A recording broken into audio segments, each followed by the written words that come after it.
Sounds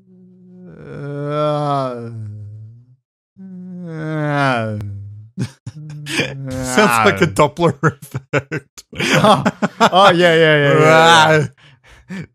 Okay, now you just made it sound like Mr. Schwarzenegger. Felix,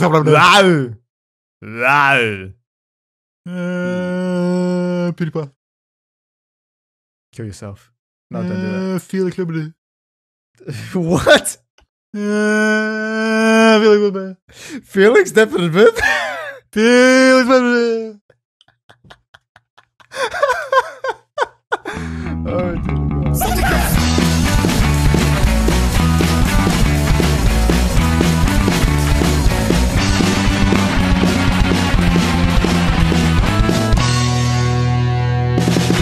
Welcome to the SaltyCast episode 30. Today is the 3rd of September 2015. I am the host, Diego, and with me is... Hi everybody, I'm John. Hi John. And Diego, I'm Pengo. Hi Pengo, how are you doing today? I am doing very well today. This is a really weird intro, I don't know why. That was... Maybe it's because John was yawning. Were you trying to cover up for John's yawny... Sorry, that was bad timing. I was just started to yawn. I couldn't control that. We You want to try that again? All right. Me? Welcome to the episode 30. Damn, I want to yawn again. Hello, I'm John. And I'm Pengo. All right, that was better that time. All right. God, with that trigger finger, man. Want to try that again? No. No? Only if you read the intro again like 3 times. Do you want me to actually go through the full intro again? No. Are we still rolling? That sounds like a horrible idea. Yes, we're rolling. Once this train stops, you can't stop it. It's true that. So we're not going to make a cut here? No, we're not. No, we're not making me a cut that's here. listening to this. Hi, me. I bet he just said hi too. Yeah, that's why I left that bit of silence there to say hello to myself. You guys should date. You're so much alike. I bet you have the same interests in everything. I'm tired. What? Now you're telling me? You didn't sound tired before. We had a full conversation. I don't know what it is, but I just felt like the sudden urge to start yawning. Would you like to have an apple or something? No. What's this apple thing? No, I've got one here. Look, I'm not sure if how true this is or not, but I've been told, like through, like just family has told me that eating an apple is good if you are kind of getting drowsy and if you're studying or whatever. And that they told me that it's even more effective than coffee. Now, I haven't actually made a search on how true that is. Maybe Right, it's worked for me as now. a placebo of sorts. I mean, if I had an Who apple knows? and I was tired, it would make me like very like it'd make me focus on the apple. Because when I was young, I was always told that if you bit into the apple core, you could die because of cyanide in there. So I always thought when I was younger, I was like, I have to be super careful to not eat the apple core. That's evil. No, I think that's true. What? There is something in the seeds themselves. So like I was always On the like super seeds? careful when eating an Yeah. apple, and to this point, like I just don't eat apples. But- Not because But I'm I afraid think of dying. It's just something that's stuck with me. Wait, but who eats the seeds of apples? What? That's not. I've Some- never heard of I've that known happening. People to do that. I'm googling it now. They have a substance called amygdalin. Amygdalin. Amygdalin? Isn't that Sounds like a isn't part that of the possum? brain. Okay. Yeah, you can Wow, say that that thing. is. It's kind of weird. Amygdalin was the Wait, amygdalin's a part of the brain, huh? No, the amygdala is part of the brain, but Huh. amygdalin. Huh. I learned a thing today. Amygdala Woo. is part of the brain, you said? Yeah. I learned That a is thing. probably the origin name for the bloodborne creature. Yeah. Yeah. It's brainy Oh, like skull. Yeah. Because it shoots lasers from its weird brain thing, weird head. Yeah. Huh. So yeah. And when you look at it, it causes frenzy, which is a very like weird mental state status ailment in the game. By the way, speaking of From Software games, yesterday I revisited Dark Souls 2 because I still hadn't finished that last piece of DLC, which was Crown of the Ivory King. Okay. And I did. I finished it. Great. What was your thoughts on it? Oh, it's fun. Very fun. The final boss area for Crown of the Ivory King, I think, is the best boss area in the whole game. I've seen that thing. It is so cool. Yeah, like It looks like Mortal. yeah. And the way you enter to that into that area, the way you access it is so cool as well. You just fall from this gigantic pit and just like it's like you're falling to hell, like in a Mortal Kombat kind of environment. Like in considering like the environment above it before you drop into there, it's like a complete different sea change. Yeah, because everything is surrounded by ice, and then you fall into the, I guess the ancient chaos. Yeah, which is what that weird queen's spirit that lingers there is doing. She's trying to hold everything off, which is why everything's frozen to, well, keep it in place. I mean, just from a like visual design thing, that's like also really cool. Yeah, I think it's the best place in the whole game, dude. It's such a cool design, and the contrast, it just makes it even better. The only way I know about that is because I watch Vardy Vidge's videos on it. It's because like I know I'm not going to go through Dark Souls 2. I don't want to go through it. So it's like I may as well see all this DLC stuff. Oh yeah, so all these DLC things tie the game even more to Dark Souls 1 because they are a continuation of Menace of the Abyss, which was the DLC in Dark Souls 1. So all these like shadow queens that remain in all these desolate kingdoms are like pieces of the Dark Lord from Dark Souls 1. They're probably I'm going to say they're going to make a return in Dark Souls 3 as well. You're going to play Dark Souls 3? Yeah, I will. But like Miyazaki has said in many interviews about Dark Souls 3 now, because he's been interviewed so much about it, that Dark Souls 3 is going to close a lot of like lore points and a lot of story points that have been lingering throughout the games. Has he said if this is going to be the final Souls game? He has neither confirmed or denied. Oh, okay. So maybe, I mean, whatever happens. As the president of From Software, I'm probably going to say probably not. Because it sells well, you mean? Yeah. Yeah, I totally understand that. Yeah, I can't remember the exact statement, but he did. I think GameSpot asked him something similar. And he was like, we want to go back and like explore other genres of game. Like we want to give another go at Armored Core and stuff like that. But one thing at a time, we got to finish up Dark Souls 3 and like explore what we're going to do with the Bloodborne DLC or anything like that first. So, but yeah, and after I went through that last piece of DLC and finished all that and like realized that there's literally nothing else for me to do, I went and beat the game again. So like I went to the game again? No, I didn't go through the whole game. Like I was at a point in the game where I could just go to the final boss of the actual base game and beat the game again. Okay, kind of thing. Gotcha. So I took a bunch of screenshots as well, like with a new crown that I obtained from the Ivory King, which is by far my favorite crown out of all the DLC crowns. It fits my character very well because it kind of looks like a tiara of sorts. Oh, okay, gotcha. Because I have a female character, so it looked good on her. And this just reconfirmed my belief that the DLCs for Dark Souls 2 are like 3 times as hard as the base game itself. Because I went through the final boss of the base game again after going through the final boss of the Ivory King, and goddamn, was it easy. I bet that's also because you've versed that final boss before, though. Like, you know that boss. Yeah, but no. The thing is, the final boss of the base game has very normal patterns. Like, even though it's a double duel, so you go against a king and a queen first that are kind of hollowed. So you beat them. They have normal moves. They just block and attack and whatever, and they have very normal patterns. And then after that, you go against Nashandra, which is like a very Nito-esque thing. Yeah, like it looks like Nito. And the problem with that one is that it curses you and like it drains health out of you as you get close. But she's very easy to dodge. If you just get behind her, she doesn't really do quick turns or combos or whatever. But in the Ivory King, the final boss is like a ninja. Yeah, gotcha. So if you start blocking an attack, you're going to be blocking a lot of blows, and if you don't have a lot of stamina in you, you're just going to get overwhelmed, and he will hit you hard. I feel like when I think about Nashandra, that's kind of a bummer of a final boss. Like, I really like Bloodborne's final boss, and I Which love one? Not the Moon's Presence. Okay. The duel, yeah. And I really like Gwyn. Like, I love those kind of fights, and they feel great. But Nashandra was pretty much just don't succumb to this status effect. Yeah. I understand what you mean, yeah. It kind of, it's like there's a boss in Dark Souls 2 that does that already. It's like, don't succumb to poison. Like, except you were watching Jay. Yeah. With poison. By the way, how is he going with that? He hasn't been able to pick it up recently. He's been pretty busy. High school and all. So, but where did he leave off? He's beaten the poison thing. And I don't know where he is now. Yeah, I don't know. More often not when he's playing it, I'm playing something on my monitor, so.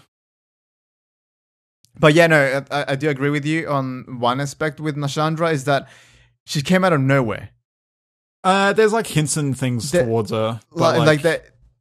I mean, at least in my playthrough, then again, my whole playthrough was a let's play. Like, that was my first impression of the game. My first impression happened on camera. Yeah. So that kind of dilutes the pure experience of a game because you're trying to be entertaining and trying to experience the game at the same time. So it's kind of like a wonky situation there. Like, so maybe that's why I didn't really detect the Chandra's influence in any of the pre-fights. That would. I feel like that might be a factor, but also like even for Dark Souls storytelling, it does like connect the dots and everything in a very sparse way. But like, Gwen's fight, I saw that coming. Like I was prepared for it. I knew it. Like I knew that was going to be the final frontier with Nashandra. Like the fight with the king and the queen, I saw that coming. I thought, okay, this makes sense. This is a desolate kingdom. I have to fight the last rulers that remained that are just in shambles right now.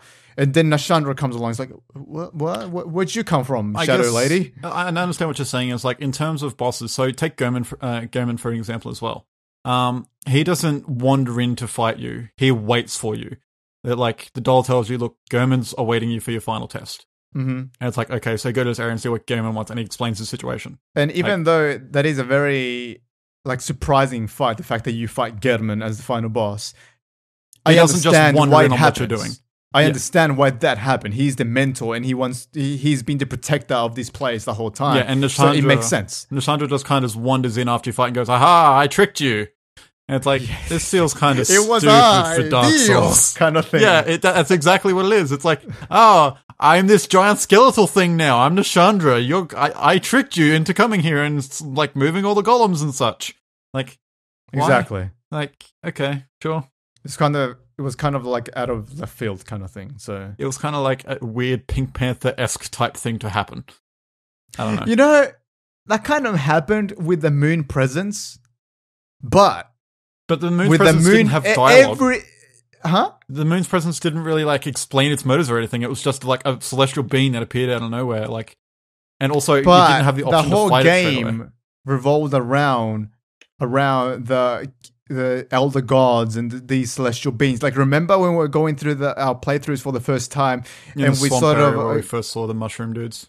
And we sort of gambled with the idea that we actually the god killers. Yeah. Yeah, well, we did too, yeah, because we were talking about Rom. And when we killed Rom, like, the world changed. You're like, wait, what if this is, like, we're actually killing gods, and what do you know? Like, after so many lore videos came out and, like, the community started to piece the evidence together, it is actually the case. We are god killers to become god ourselves. Yeah. So that kind of made sense. Like, the moon presence is not, it doesn't come out of nowhere. There is evidence towards it. I also feel like Nashandra gives like she has this little speech before she fights you, and it's like that's not like a very Dark Souls thing to do. I feel like walking in with it humanized this skeletal figure too much. I'd say like it wasn't even humanized. It just felt like a weird cliche villain twist for a Dark Souls game. Like quite literally, aha! It is me, Dio. Hey, take it for what you will. Yeah, I'm glad you enjoyed Ivory King because that like visually, I like that environment a lot. Yeah, that was my favorite by far. Mm-hmm. And after that, I uninstalled Dark Souls 2. Ah, okay. I don't want to go back to that because I realized that I was kind of suffering through it. Yeah, I need to move on. Exactly. Yeah, that's so at the start of this year.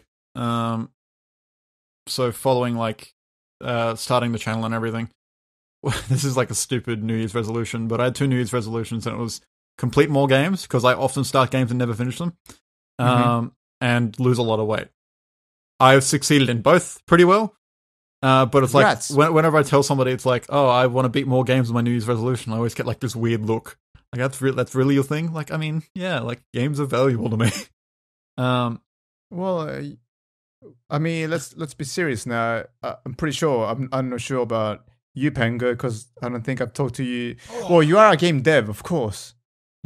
But I'm pretty sure all of us here want to be a part of the game industry somehow, and hopefully professionally, right? Absolutely. Like we all have this hope.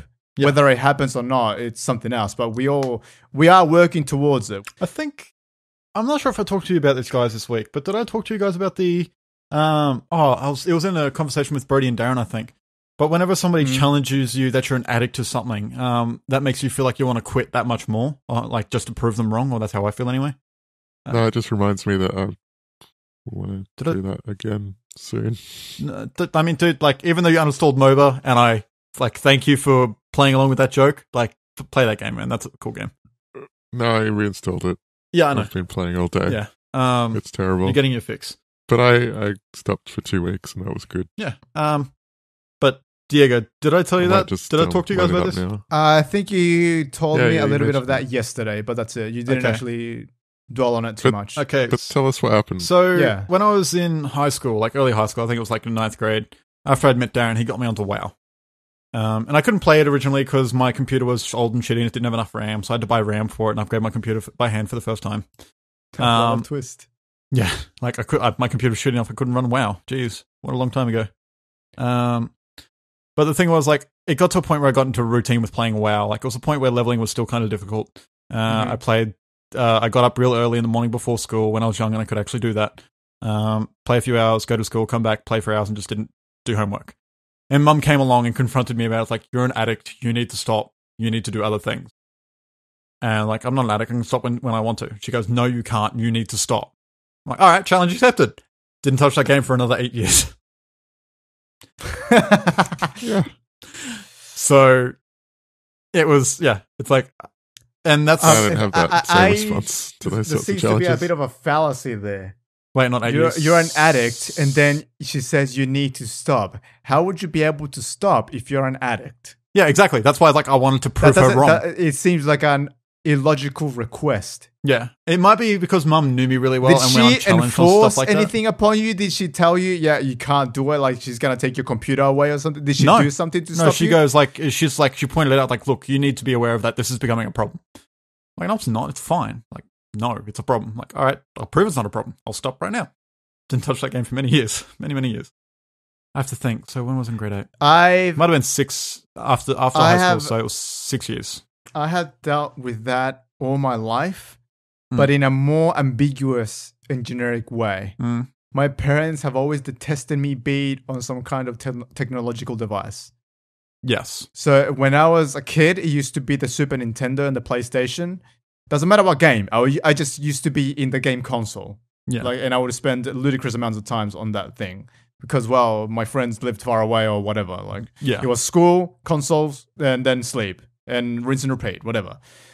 And then after that, when I was in my teens, it used to be I would be on the computer the whole time. Not even playing games, maybe talking to friends watching in a IRC video or talking to friends in IRC or something.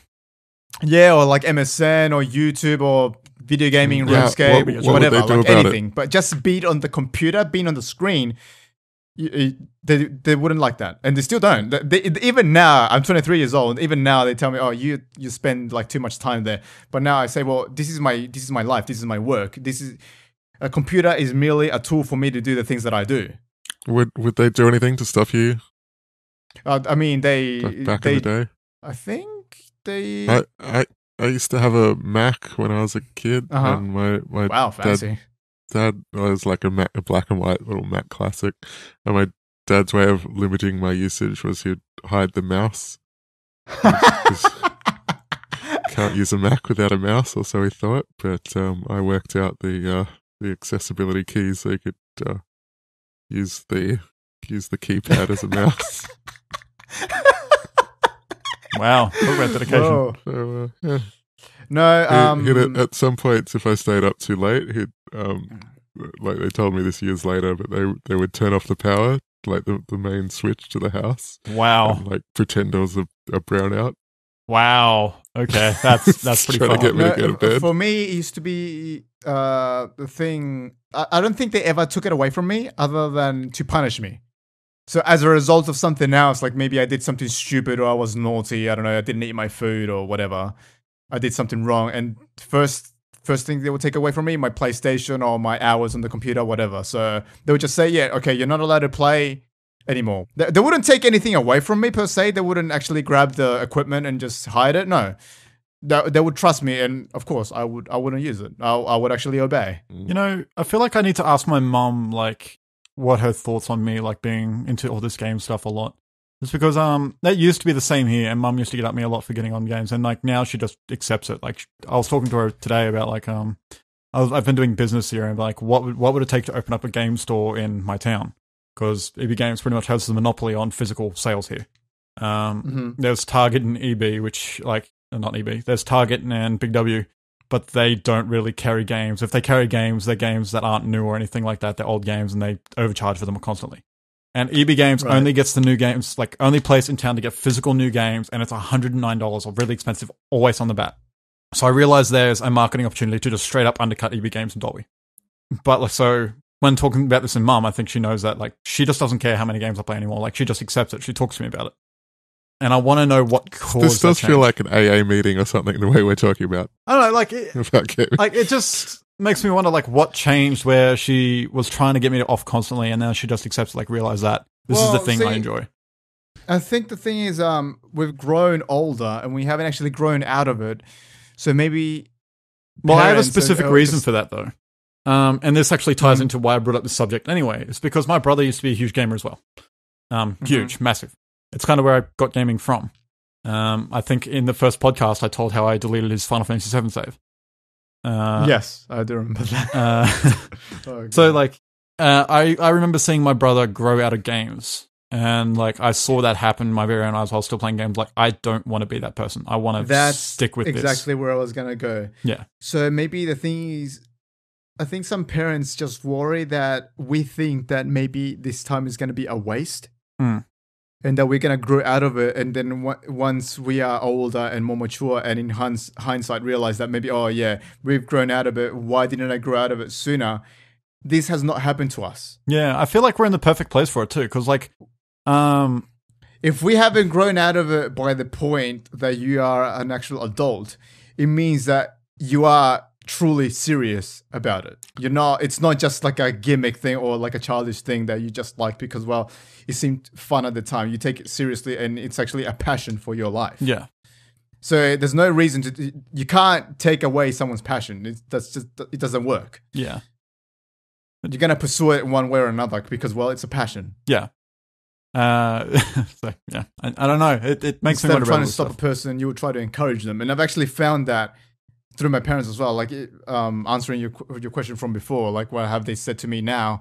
They seem supportive, and especially I think I remember mentioning that when we got on full screen, I got out of my bed and just went to the kitchen and straight up told my parents, "Hey, we're in this thing now." Like I was quite happy about it because the plan is going smoothly. Like the whole building the Super Weeabros as a brand thing is going smoothly. Like we are meeting each of our goals pretty well. Yeah. Like hitting 80 videos, getting on a network or whatever, and then just growing an audience. It has all been going pretty smoothly.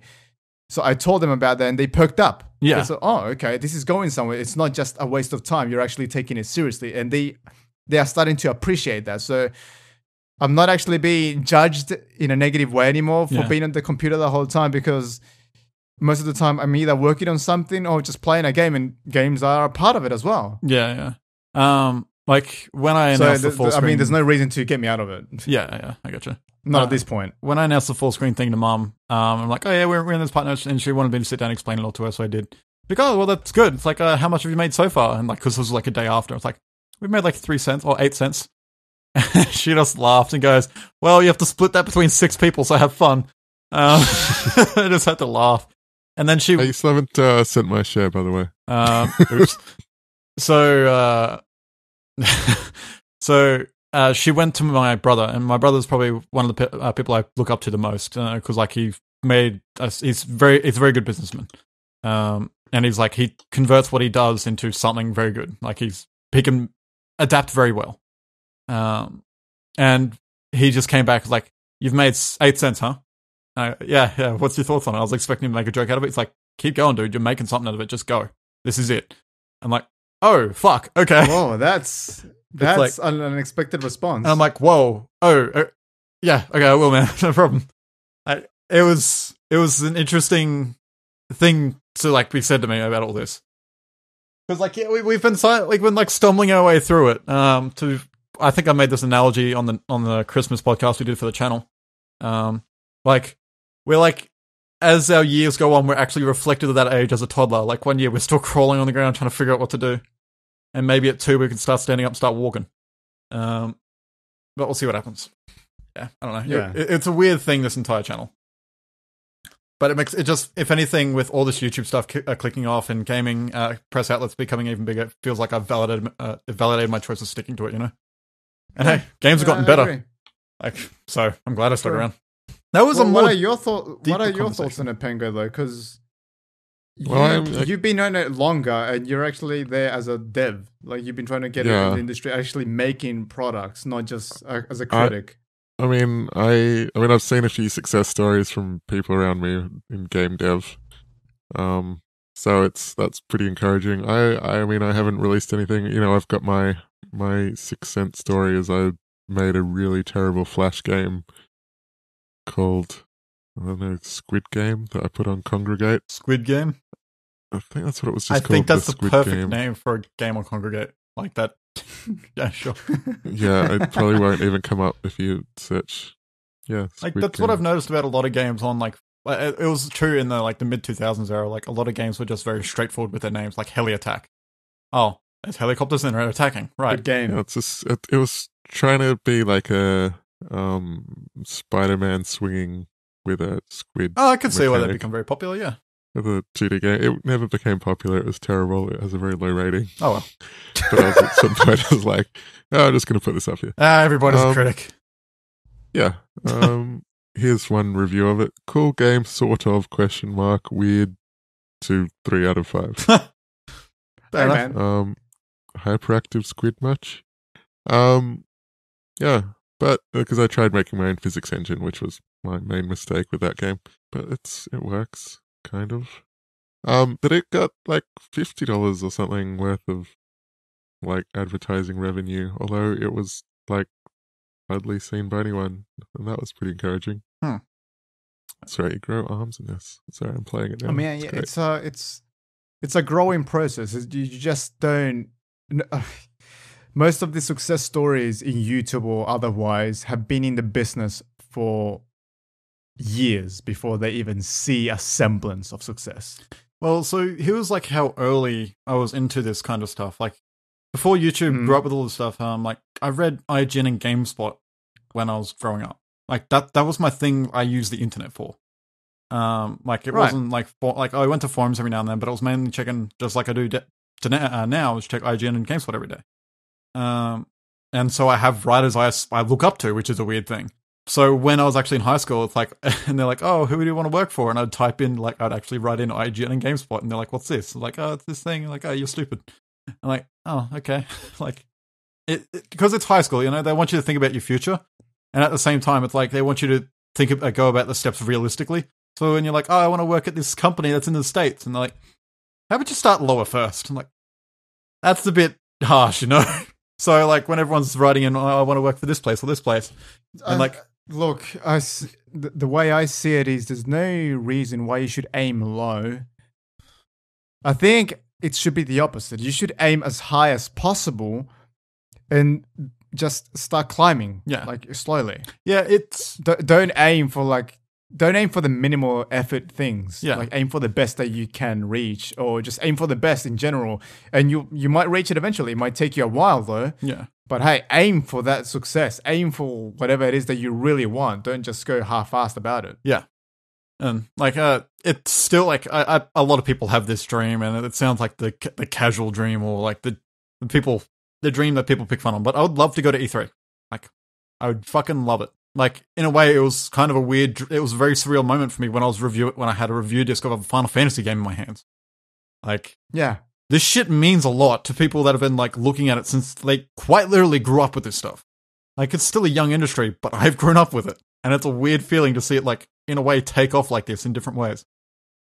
Yeah, It's- absolutely. It's cool.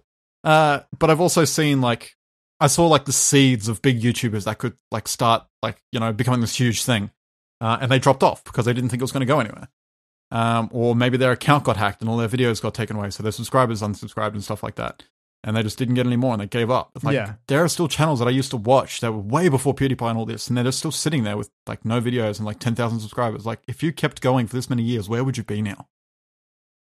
And It's a pretty difficult market to crack, though. Like, I have to admit, but at the same time, even if like I don't want to be discouraging, but if the channel doesn't take off, then the experience you've got from it is hugely valuable. So whatever job you're going for a job to say, hey, I've been running Super Weeabros for this long, and yeah, exactly. have this Even much just experience, it's even huge. just running the channel itself takes yeah, diligence. Yeah, and I mean, compare that to someone who's just done a media degree and has no experience, and it's like, well, like, here's the thing, right? So, people like this is because I'm horrible at math. But it's like oh, your chance of getting big in this industry, you need a lot of luck, and like, hey, like it's your chance of like getting in here is very, very small. It's like, well, if I hang around and keep doing it, the longer I do it, the more chance I have. But it's like, as long as I keep going, hopefully it will go somewhere someday. If not, like, man, I've got something to show for it. yeah, luck favors the prepared. I mean, like, what I was saying about those old YouTubers, though, it's like, that was before the YouTube thing got big. Like, I saw sprouts of Let's Plays before Let's Play was even coined. Like, and, like, that guy had 10,000 subscribers back in 2006, I think, 2007, maybe. And all he did to film footage was record his TV with a video camera, and he had 10,000 subs. Like, the dude was just entertaining. Well, the medium has grown now, though, so I don't think that would fly anymore. That's what I'm saying. Like, where would he be if he kept going? And it was an interesting guy to watch as well, because he obviously wasn't living well off. Like, he had difficulties, because like often like you'd see in his videos like evidence of power outages and like them talking about like power bills not been paid or stuff like that. Like, he'd often talk about that stuff in like vlogs and whatnot, and it's like, wow, okay, wonder what this guy would be doing if this kept going. Like, where would he be at? I don't know. It's interesting to think about, because you can say, oh yeah, Felix Hartja is making $40 million a year.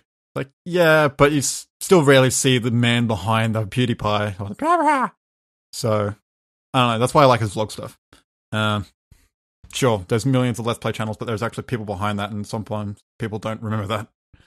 Oh, actually, today on APB, a person commented on our work, right? I met a dude there that subscribed, obviously, and he said he's been following the videos Is so that far. Will something? Will? Does he have a Will in his name? I don't know. There was so if this guy watches this podcast, which he probably won't see it until next week, because I still haven't finished last week's podcast because I've been playing Metal Gear, which we need to talk about. We got a subscriber this week. I'm trying to find him. Just to make sure. On YouTube, you mean? Yeah. Oh, yeah, I realized that we had 56 subscribers now. By the way, we have 56 subscribers, listeners. Cheers. Thank you for subscribing and liking our content, hopefully. We do our best. Thank you, all you skunk people, for subscribing. Do you think they're all skunk people? I reckon they would be. Yeah, so this guy's name, sorry for neutering your name, dude, if you're watching this or listening. It's Will Gutierrez, or Gutierrez. And his avatar is like a cartoon Aaron from Game Grumps. And I'm like, oh, dude. Someone that likes Game Grumps likes us as well. That's it's like a weird thing to like think about. Like, wow, okay, sure, all right. But no, yeah, I got one of the best compliments that I could ever get for my work. Yeah. The dude in APB said, like, he said he was following the vids and he watched the unboxing and all that, and he told me that you can tell that you put a lot of work in the editing of your videos, and that was like, I do, yeah, thank you. Like, that's kind of the best compliment you can ever get for this kind of thing, because it's true. A lot of people forget that because, well, I think the stereotype with Let's Playing and like gaming videos on YouTube is that they are mostly of low quality and not much editing goes to them, but that's not our style in the Super Weeabros. Yeah. We do a lot of editing, and that's I think you heard me before when I said it takes like between 2 hours or 8 hours depending on what it is. Yeah. And it's that's what I was referencing. And that, like, there's a big struggle, like, in our group. It's like, oh yeah, like, for the video of the podcast, for example, like, oh, just do simple stuff. It's like, but I don't want to do simple stuff. Like, I want to do something cool with it. We tell each other to keep it simple, and we almost never do unless it's like a really serious and it's time constraint. A weird, like, thing realizing working on a weekly series like Rocket League. It's like, I can't do anything elaborate with this. Like, I can make the intro and like look smooth and like look like it fits in the game, and that was a lot of work. But it's like, how do I do something elaborate with just doing ranked matches? Like, there are specific videos that need a lot of work. Like, I want to do more super random. Super random's super fun to work on. I think another thing that I want to reference is, and it's a part of your work, John, when you did that whole thing, Binding of Isaac. Oh, yes. It's a shame I don't like Rebirth. That poop animation for the intro. Yeah. Which is on screen for, 5 seconds I think it's at like most? 3 seconds, 4 seconds, yeah. Yeah, and how long did that take you to create that? 4.5 hours. Exactly. Maybe 5. And as we see it now, like, for a lot of people, there is no payoff for this. No. It is simply self-satisfaction that, well, we are working to the best of our ability and we enjoy our own content. Yeah. Like, I've said this a lot of times. Like, when I finish a video, I actually watch it and I enjoy my own humor and my own stupid silliness, whatever. I like my own videos. I've been having like a slightly different, like, I enjoy your videos a lot, but I've been having like a slightly different self-discovery thing of me, like with making videos like this. And I've talked about it with you, like, privately, but it's like, I don't think I'm the kind of, like, I'm trying to do it with Metal Gear, and like, Metal Gear's a long game, so like, I'm getting a lot of practice at it, but I just don't think I'm the person that's suited to Let's Plays. And I think it has a lot to do with like the media I consumed growing up. It's something that you find. Yeah, because it's like, I analyze things constantly. I don't like comment on what's happening. I'm analyzing the game and thinking about what I like, trying to think of, like, get my thoughts straight. Like, why do I like this? You are very rooted in game criticism. And that's because, like, I grew up with that. And that's how I think now. Like, everything. I didn't start as a game critic like you. Yeah. I stumbled upon becoming a game critic back in those other days of that other place. Yeah.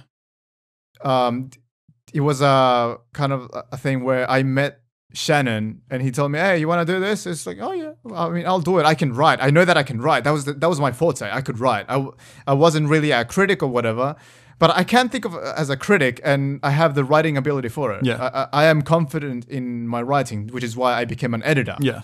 Over there. Yeah. Which is still funny to me that I was the editor for all these other English people, but whatever. That's beside the point. Yeah. So I could actually adapt my thinking into criticism, and it paid off. I did well. Yeah. I was immediately well received as a critic. Yeah. So okay, I can do critic stuff as well.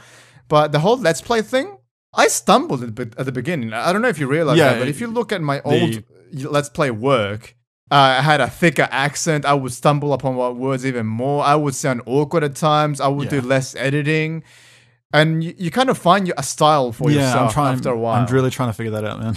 The thing is, you just haven't made a lot of Let's Play videos for this channel yet. Yeah, I'm trying to find something. Like, at the start, I know it sounds kind of like shitty of me to say, but I kind of built the channel in the beginning. You did. No, you are absolutely correct. Even though it was just Dark Souls videos and other like random Let's Plays, I was the only one that actually made videos because you were just too busy. Yeah. Because... So of course I have more experience on it, as douchey of me to say it is, but I have the facts to back it up. Yeah, and you'll find it eventually. I have confidence that you'll find it because you do have a side of you that is entertaining to watch or whatever, which is when you are playing with someone else. Have you said before? Yeah, so there is something there. Yeah, that's how my comedy works. So I think you can find yourself though. I think you can do it by yourself eventually. I find that watching your videos, there is something there. I also find I'm doing I'm picking the worst games possible to try practice on. Like, for example, Metal Gear. It's an open world where there's like vast spaces where there's nothing. It's just you going from place to place sometimes. And it's like, what do you comment on? Like, and that's what I'm thinking. And like, Well, that's when you have to find your style in editing as well. Like, what do you cut out? Yeah. What do you keep? Blah, blah, Yeah, blah, that's blah. what I'm thinking List during goes those on. spaces, and then like I just get absorbed into playing the game, and I forget. I'm like, right, I'm supposed to be talking right now. And that happens so often with Metal Gear, and I'm sitting here thinking like, this can't be a Let's Play. Like, even though I said at the start in a preamble, like, hey, this is like, I'm gonna enjoy this game. This is me experiencing it with you guys. I'll be talking every now and then, but don't expect a lot of it. But it's like, this is too little speaking to be anything. Like, way too little.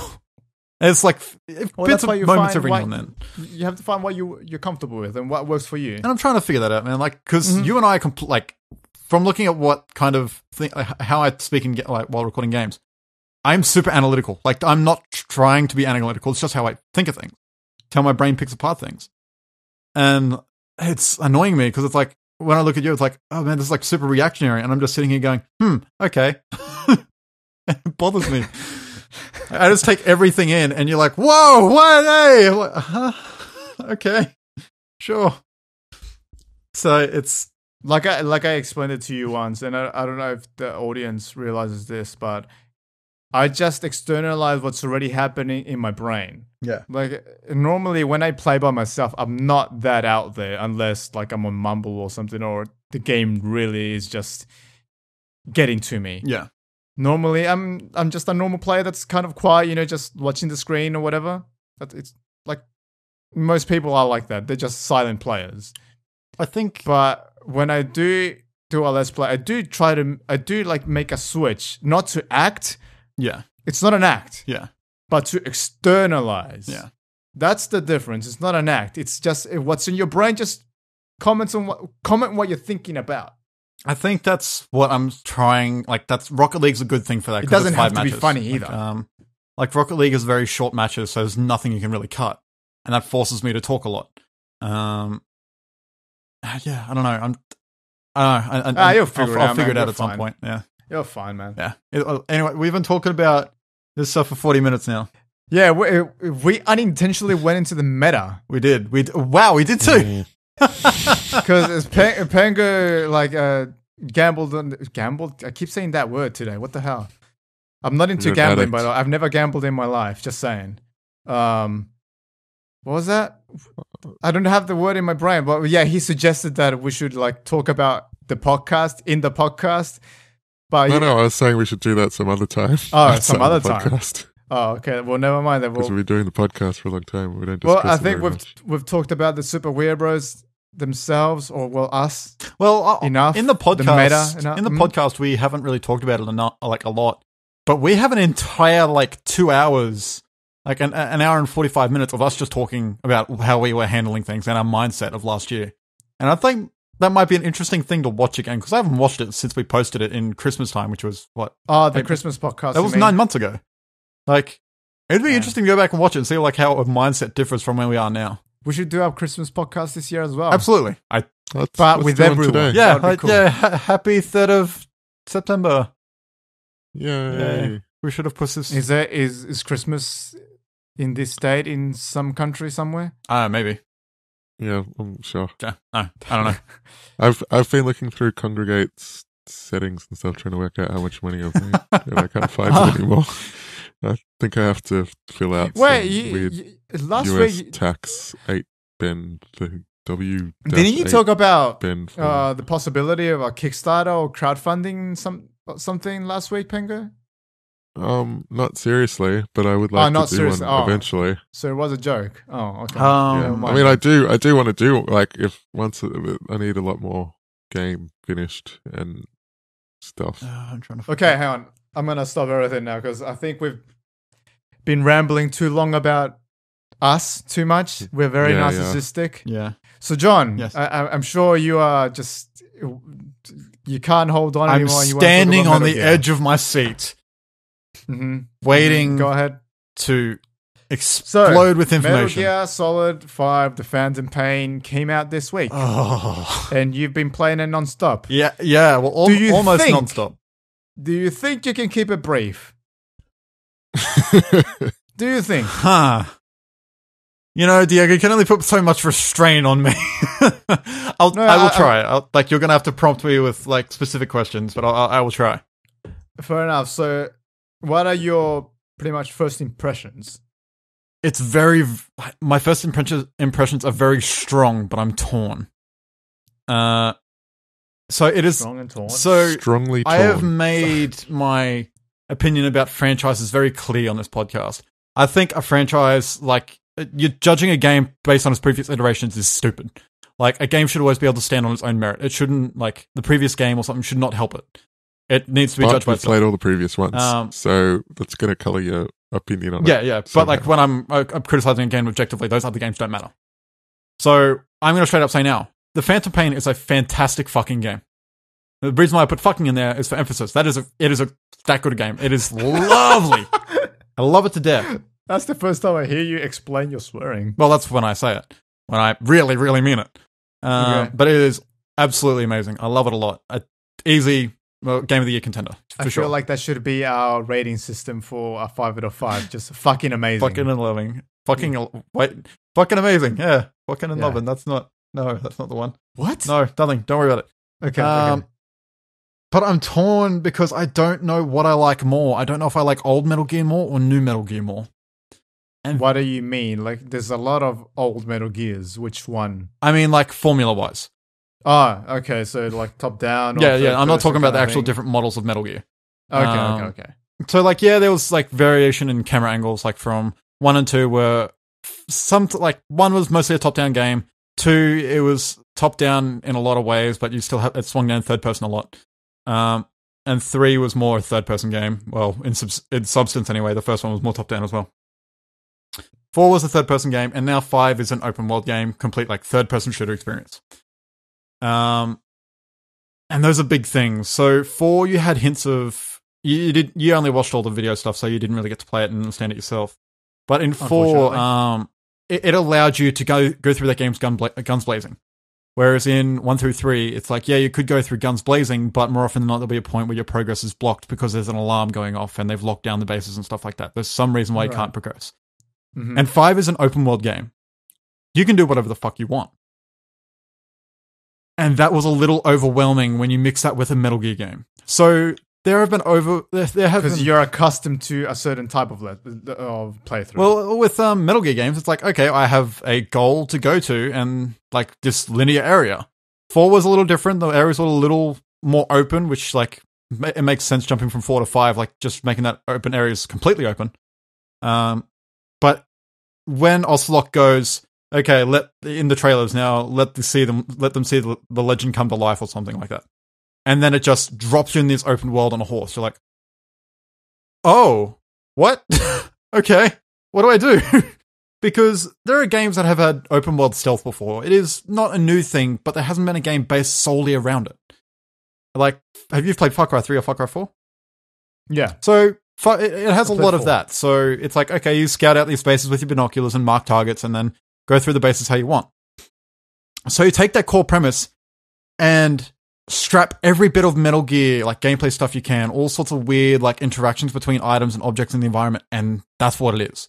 It makes that, like, marking system and, like, infiltrating the base or attacking the base in whatever way you want. I don't know, it's hard to explain. You have Metal Gear cross Far Cry, and that is a very unique experience. I mean, that's good, though. It's very good. Something unique. It is very good. Which is kind of hard to pull off nowadays. But where I'm torn is the story stuff. So, yes, in gameplay, Snake is a very quiet character. And this is going to be kind of a huge gameplay spoiler that happens in, like, the first hour.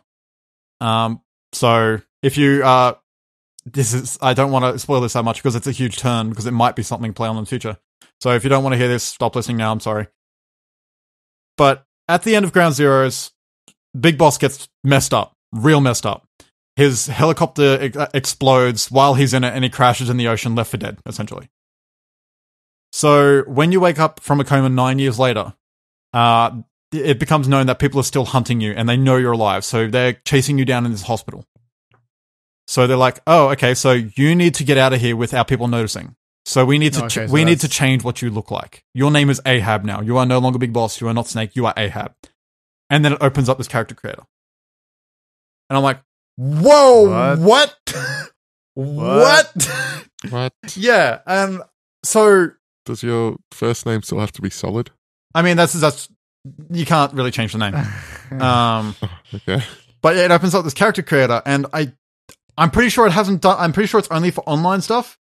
But at that part of the game, your face is all wrapped up in tape and stuff, so you can't really tell. So the first hour and a half is very linear, your normal Metal Gear experience with a lot of cutscenes, a lot of like cinematic flair. It's all there. It is Metal Gear as hell, and I love it. But my face was wrapped up the entire time, and I wanted, and I should put this in part of the Metal Gear Superplay. But I hear, like, you hear me say about, like, I freak out going, no, I cannot be trusted with character creators. I'm going to fuck Snake up, and this is the one person I don't want to fuck up. No. Oh, dear. So I made him look as much as Snake defaults? as possible.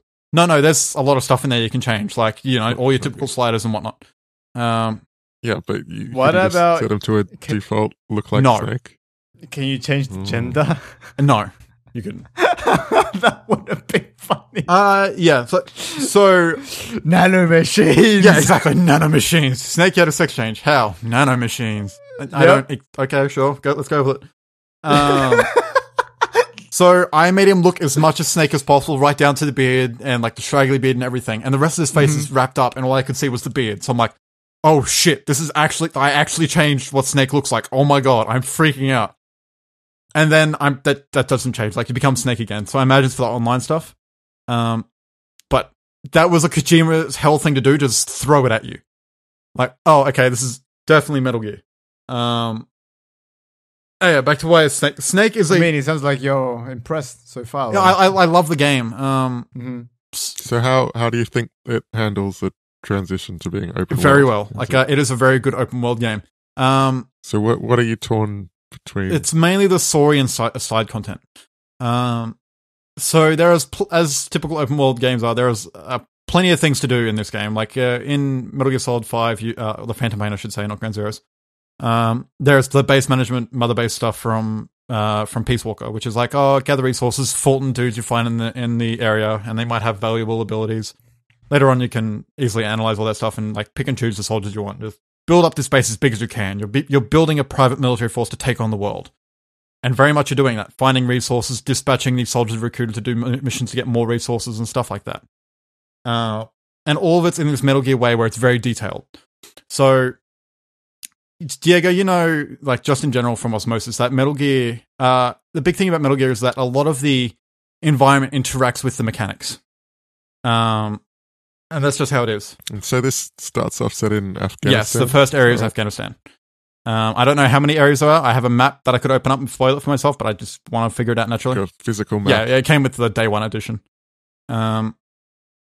So that's all here with Metal Gear Solid 5 as well. So, for example, the enemies, as you take on bases, as you play through the game or the enemies will analyze how you're taking them out. Say you do a lot of headshots. They're going to start wearing helmets to stop you from getting headshots on them. Really? Yeah. Wow. And so that's the kind of stuff that happens in Metal Gear. Like in Metal Gear Solid 2, if you went into a bathroom and a hand dryer went off, a guard could hear that and go in and check in. Right, like very minute Detail, yeah, like just all stringing together. Yeah. And that's the same. So when you have your this is a thing I've discovered recently. So I'm about 28 hours in. I should put this in, so I have a lot to talk about. You can send these guys out on dispatch missions to get resources. And I unlocked this thing. It's like, so it has all these pictures and this mission description where it's just on a timer essentially while I'm playing the game. And it's just, hey, send out your soldier to disrupt this helmet supply line or their torch supply line. So it's like, that is cool. So dude. as you build up your forces, you can build up a tactical force and just send out on this little micromanagement mission you don't do anything for. But as a result, your soldiers go disrupt the supply line, so there's less helmets on the field, or there's less cameras on the field. That's beautiful pretty attention cool. to detail. Yeah, and there's stuff like that. So how do they react if you start, because it's very much a stealth game, what if you start playing more Rambo style? They will call for reinforcements and stuff like that. And like generally, as you go through the game, bigger and badder enemies happen. If you start playing through Rambo style, they'll start wearing thicker body armor, helmets, have bigger guns, like more ways to detect you, stuff like that. And like if going through stealth, they realize that, they're going to start putting more lights on and stuff like that.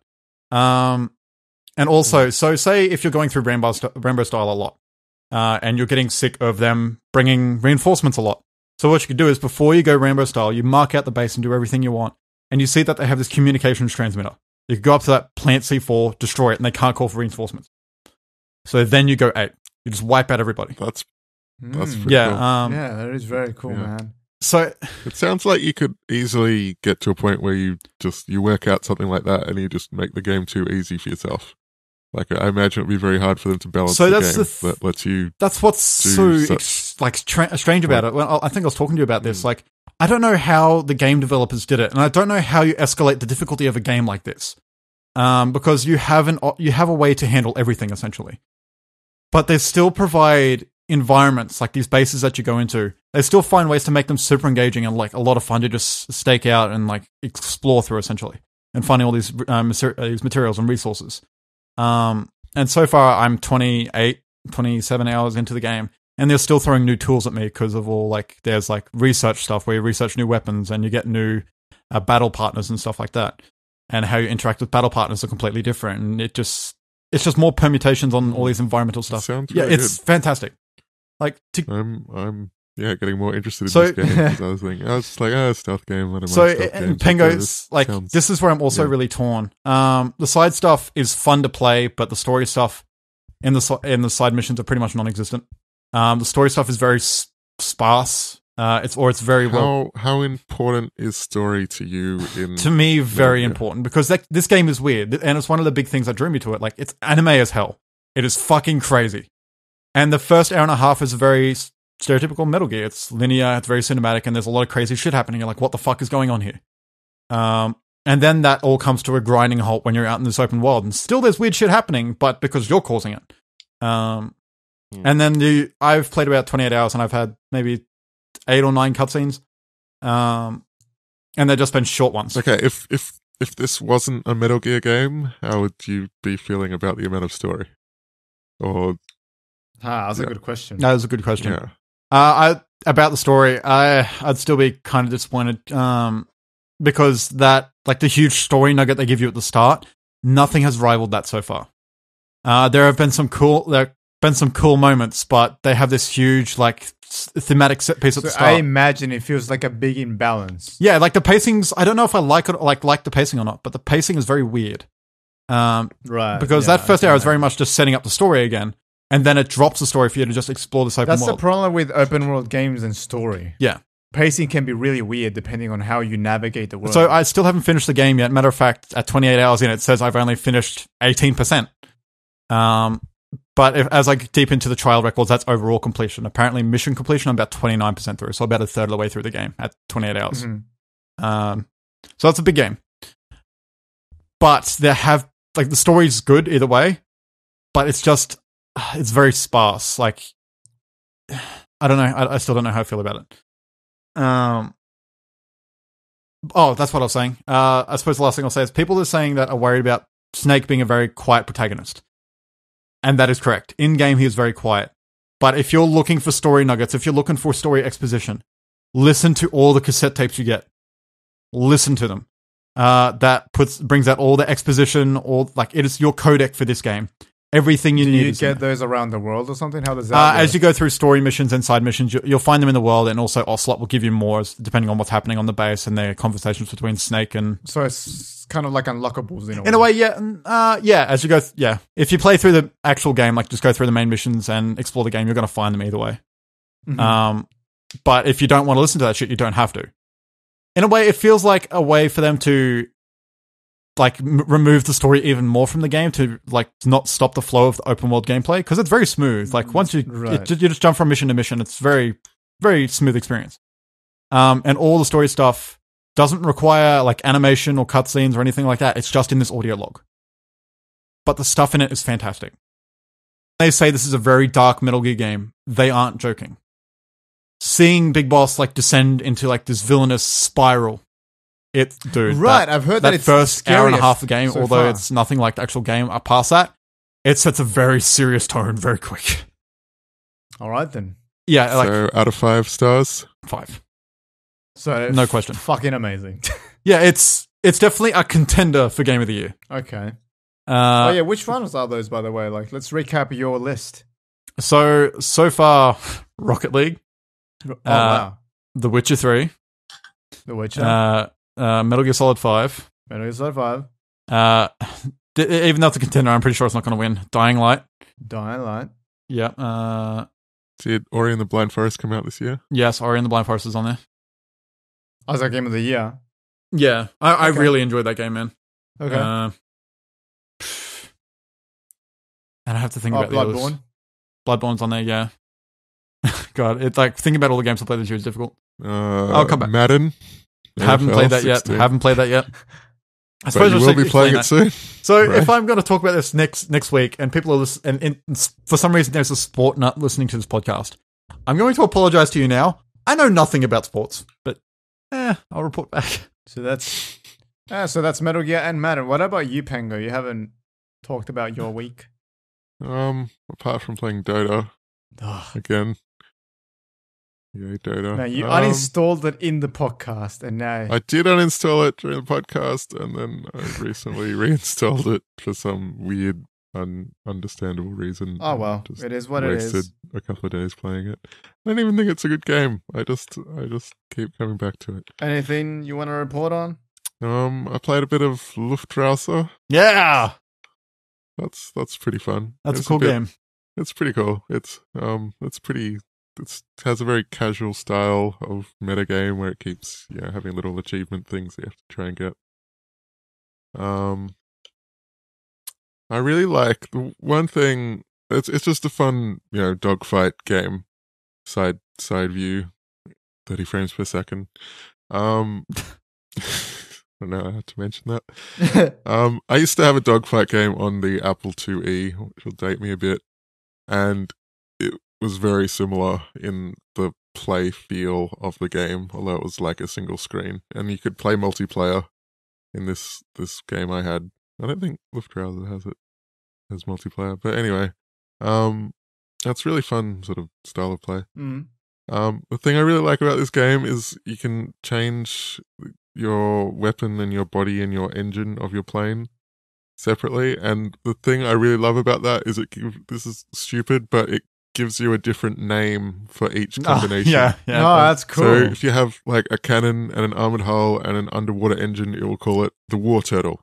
And there are like over 100 of these names, like 125, I think, of these names. I just think it's such a nice little detail It's that they bothered also, to give each combination a name. Worth noting that with each new part, or with each different part that's equipped, it adds a slightly different permutation to the music. Like the parts change the music. Yeah. So like you look at the soundtrack for that thing, and it's like 40 or 50 songs long, or different songs. And so that's also a really cool thing. To be honest, I got sick of the soundtrack because it was a bit repetitive. It's just one song, but like the changes, permutations can be pretty. But big. they all sound like. I mean, there was all these different permutations, but it's still the same track. Yeah, it's still the same note. Like, and then I also got even more sick of the game audio because there's this like a big siren sound when you start the game. Yeah, one of those like an air raid siren or something. And when you play it, there's like a harder mode that I forget what the acronym for it was. But when you unlock this harder mode, you die like almost immediately, and that siren like doesn't get a chance to finish. So so you start the game again, and you starts the siren again, and it's just constantly the siren. Oh no, that's infuriating. Like, what were you thinking? The quick restart sometimes works against it. Yeah, and it's very much a game by what are they called? Vlambeer. Yeah, Vlambeer, yeah. Vlambeer. Flaming Bear. Mm-hmm. It's like very fast paced, shoot lots of stuff, die. Yeah. I don't think I've ever played it, to be honest. You haven't played anything? No. Well, can I say one more cool thing about Metal Gear? Sure. Nope. You've run out of more. cool things to say. All right, go. All right, so you have to shower in that game. Okay. So as you're going out on the field, like you're getting all You mucky. said this. You said, "Oh, I have to go shower," and I was like, "Oh, you're getting ready for work or something." And you're like, no. Like Metal Gear. So as you're out in the field, like you're going to shoot dudes or you're going to get hit yourself. You're going to become very bloody and very mucky. And not to mention, Snake gets very tired just going on one mission after another back to back. So sometimes you need to go back and have a shower, because if you don't have a shower, you will start to smell. Your base morale will go down. So when you're discovered when you discover it goes into a reflex mode, and quote unquote, which it slows down time and allows you to spin to the person that discovered you and like knock them out or deal with them straight away. Oh yeah, I've seen that mechanic. And you can turn that off if you want for more pure Metal Gear experience, I guess. But on open mod, you need that. So yeah, if you're all tired, it slows down your reflex time. I believe it makes your aiming shakier. And from what I've heard, the enemy can smell you if you become too dirty. Wow. So you want to go home and go to Mother Base and take a shower pretty often. And that is really, really super cool. I mean, that's kind of akin to the whole whose footsteps are these in Metal Gear Solid 1. Yeah, there's definitely some of that as well. If you're worried about this not being a Metal Gear game, it is absolutely a Metal Gear game. Just somehow they implied it to an open world. All right. Is that it for the not the pre-podcast, the open forum? That was a long open forum. Holy shit. Sorry, I had to talk about Metal Gear. I'll talk about it next week as well. It was more about the meta Super Weeabros talk that took it. That went a lot longer than I thought it would. Yeah. Well, we are passionate about our work, so hey. Damn straight. All right, let's move on to Super News. Cut that out. Huh? I could cut that out and just do that as a separate thing. Nah. I don't know. Anyway, yeah, go on. Super Lightning News.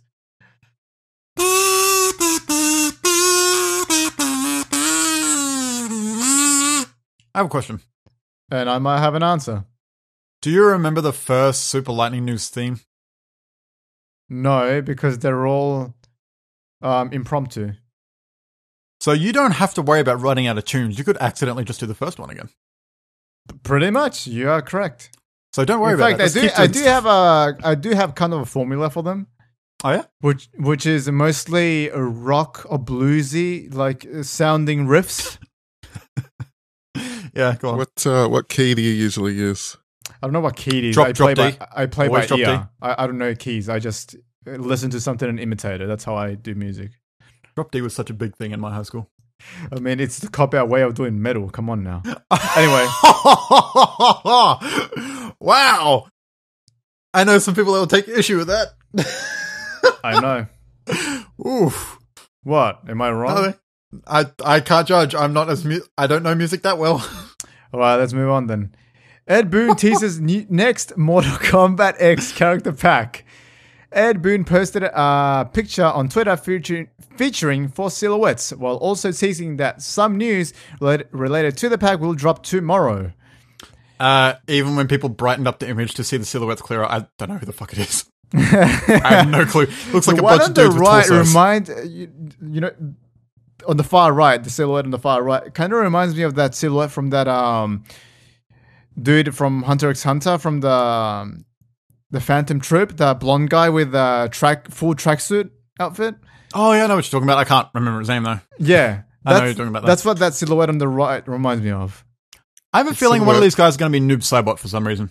Perhaps. I mean, wouldn't it be funny if, like, the dude brightened the image, they're all there, and then there's just this black figure. It's like, oh yeah, that's Noob Saibot. They're all just like black ninjas. Yeah. The figure on the right reminds me of when you sign up for a website and you don't have a profile image. That's like the That's default. the default OkCupid photo picture or something.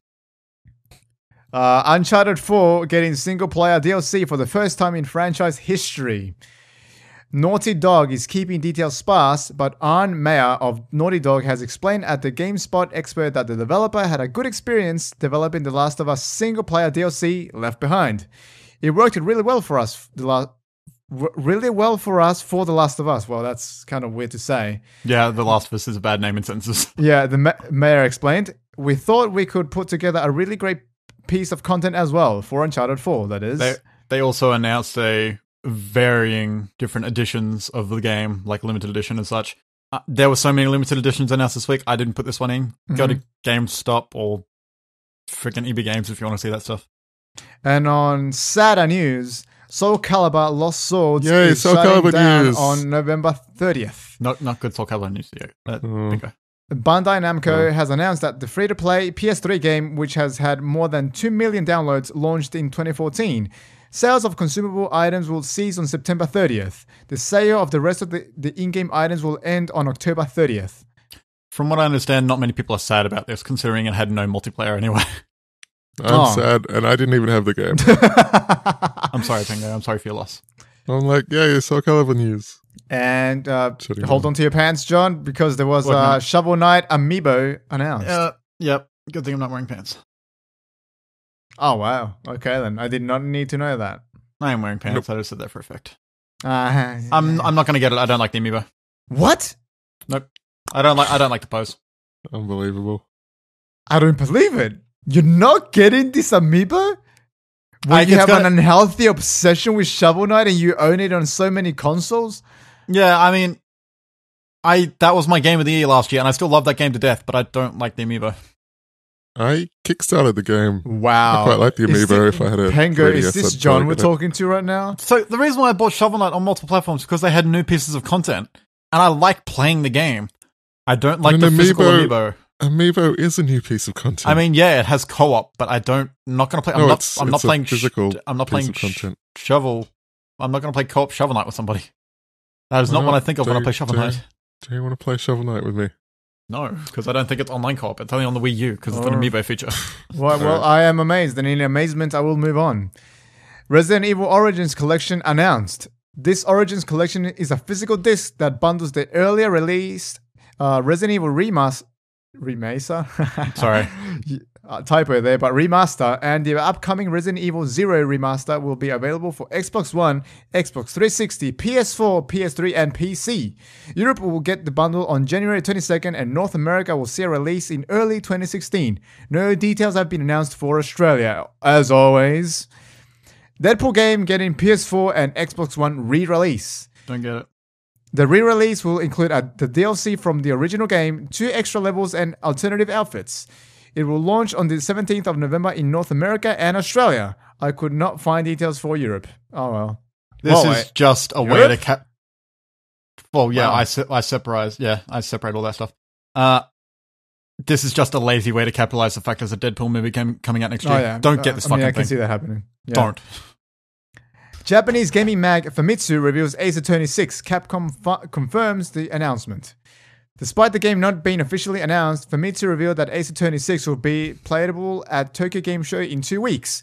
Capcom has confirmed that the reveal is genuine, and Capcom will have more information on the Western release soon. This is, in a way, good news and sad news because there was an Ace Attorney game that released in Japan this year, I think. And there's been no word on making a Western release of it whatsoever, and I feel like it's because of the setting, because Have you like... played an Ace Attorney game yet? Yeah, I've played almost all of them. Because I haven't played any of them. They are wonderful, and like despite you not So I've liking heard. despite you not liking point and click games, like there's a little bit of that in between cases, but the case is actually more puzzle solving Okay. game, and it's actually really fun. I guess Um, that's why they mashed it up with Professor Layton. Yeah. But anyway, so the last Ace Attorney game that came out was a spin-off title called The Great Ace Attorney, which was Edo period Japan Ace Attorney games mixed with a Japanese version of Sherlock Holmes and other famous historical characters.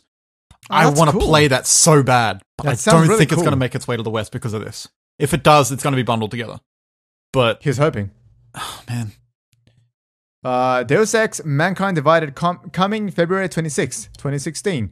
Limited edition and pre-order campaign revealed. Backwards compatibility for Human Revolution to Xbox One being worked on. The collector's edition will include a 9-inch figure of Jensen, 48-page art book, a steelbook case for the game, the day one edition of the game, and all the game content unlocked through the Augment Your Pre-Order campaign, which is a way for players to choose their own pre-order bonuses, which are available across different tiers.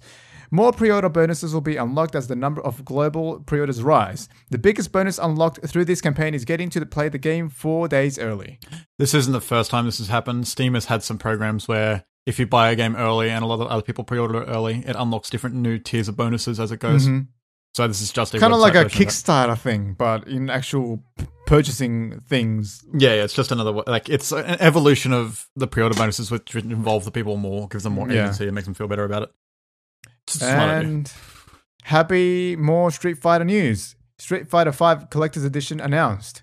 It will include a 10-inch statue of Ryu, a 48-page book, art book, codes for digital versions of Street Fighter comics, a soundtrack sampler, a 1-month subscription to the Capcom Fighters Twitch channel, and a copy of the game. What the hell?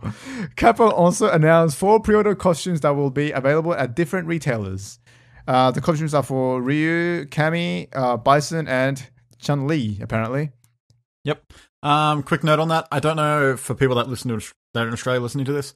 Don't know how that's going to apply to Australia because we don't have 4 big major retailers for that game. We have EB Games, which is the biggest one. Game is around Australia, but in a very limited capacity now. Big W, which I doubt even cares about it. Target, I doubt they care about it. So we have EB Games and the PlayStation Network store. Those are the 2 main retailers that would sell these bonuses. But yeah, these alternative costumes look pretty cool. I like them. I really, really like the Cammy one. I think the Cammy one looks my awesome. favorite one is the Bison one. Bison one looks really very cool. lordly. Yeah. And Cammy, I just like it because they fixed her face. I like her. I like how the hair's all flowing now. It's not the 2 twin tail thing, 2 pigtail things. That Chun-Li costume just shows how weirdly proportioned that game is. Thunder thighs. Thunder hands, thunder feet, thunder everything. Actually, I wonder Thunder if physics. Cammy has normal proportions in this game, because in Street Fighter 4, she actually has normal proportions. It looks like it. Look at it now. Like you can see her hand in relation to her forearm. And like shoulders. her hands and feet in Street Fighter 4 are actually kind of normal looking if you look at the Capre anyway. I would Maybe love to. She has like miniature hands and feet, and they've like stretched them out, and that makes them normal sized. I would like to. I'm pretty sure it's on sale. I just haven't got it. I would like to read the design works for Street Fighter 4 because maybe that might be a race thing. Because like I don't know, like do they base it on actual races or not? Like do Japanese people known for having bigger hands or bigger feet or something? No, it's just the style of Street Fighter has always had big hands and big feet. Yeah, it's just that it's like but the exception of why is that except Chun-Li though? Because what do you mean? Not Chun-Li, Cammy. Sorry. Yeah, because that's what I was saying. She must have very tiny hands and feet in real life. So they've enlarged them, and the enlarged versions are in real size. I was just wondering because like there's been design works theory of games in the future where they're like, oh, this person's Japanese, so we're going to base it on like general like racial like genetic things, which are proven to be true. Like, I don't know. No, it's all characters in Street Fighter except for Cammy. All right, fair enough. Mortal Kombat X for is it X or 10? X. Okay. Mortal Kombat X for PS3 and Xbox 360 cancelled. Warner Brothers Interactive Entertainment said in a statement, after months of development, Warner Brothers Interactive Entertainment has come to the regrettable conclusion that we cannot release Mortal Kombat X for PlayStation 3 and Xbox 360. It said in a statement, please know our teams worked diligently to meet the quality standards set by the current gen versions of the game. We were not able to get the PS3 and Xbox 360 versions to the quality expected of a Mortal Kombat game and are very sorry for not being able to deliver the products as originally planned. I wonder how much they were taken aback by the reaction to Batman Arkham Knight on PC. That's a good question. So I wonder if like a lot of it like made them reevaluate that. I'm just surprised because like a fighting game, I mean, you know, if you dumb down the graphics, it's still the same game. True. Update on Mad Max PC version, by the way. That PC port's apparently very good. Okay.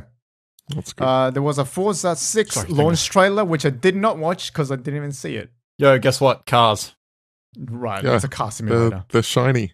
Yeah, they're very shiny. And John, this one's for you, I guess. Destiny: The Taken King launch trailer. I don't want to be excited for the Taken King, but I am. I don't want to play that game. That's a and be weird disappointed. thing to say. Well, You don't so want to be excited for something, but I know you are. Destiny has great potential. There is something there, and that's why I keep coming back to it. I feel like you've said this so long that I think that potential is just getting washed away. Well, that's the big thing about the Taken King. The Taken King is going to prove this to me that I maybe feel like there is something there. They're getting rid of the things I hate. It should fix it. I mean, yeah, that's true. It's supposed to be like a big overhaul. Yeah, they're changing a lot of things I hate, and I hope Kind of like what. I hope it works. I really Kind of like what Street Fighter's doing. yeah. But then again, Street Fighter has done well all the time, so exactly. Oh, well, at least the main series titles. I don't those alpha games and whatever. I mean, you don't have to judge them by the same standard. The unfortunate thing about these trailers is like I know what Destiny is, so when they show me all this cool new stuff, like it looks all cool. I want to play it, but I know it's Destiny. By the and way, I the don't best wanna thing play about it. that trailer is Led Zeppelin. Yeah, it made me realize I don't really listen to Led Zeppelin. They're a good band. Anyway, Yeah. moving on. Dude has one arm. But you got your Galahorn now, right? Yalahorn, yeah. Haven't used it. Trion Worlds announced Atlas Reactor, a simultaneous turn-based multiplayer game. I want to see how this works out. Yeah, I don't know what to say about it, to be honest. It I just wonder how lag affects it.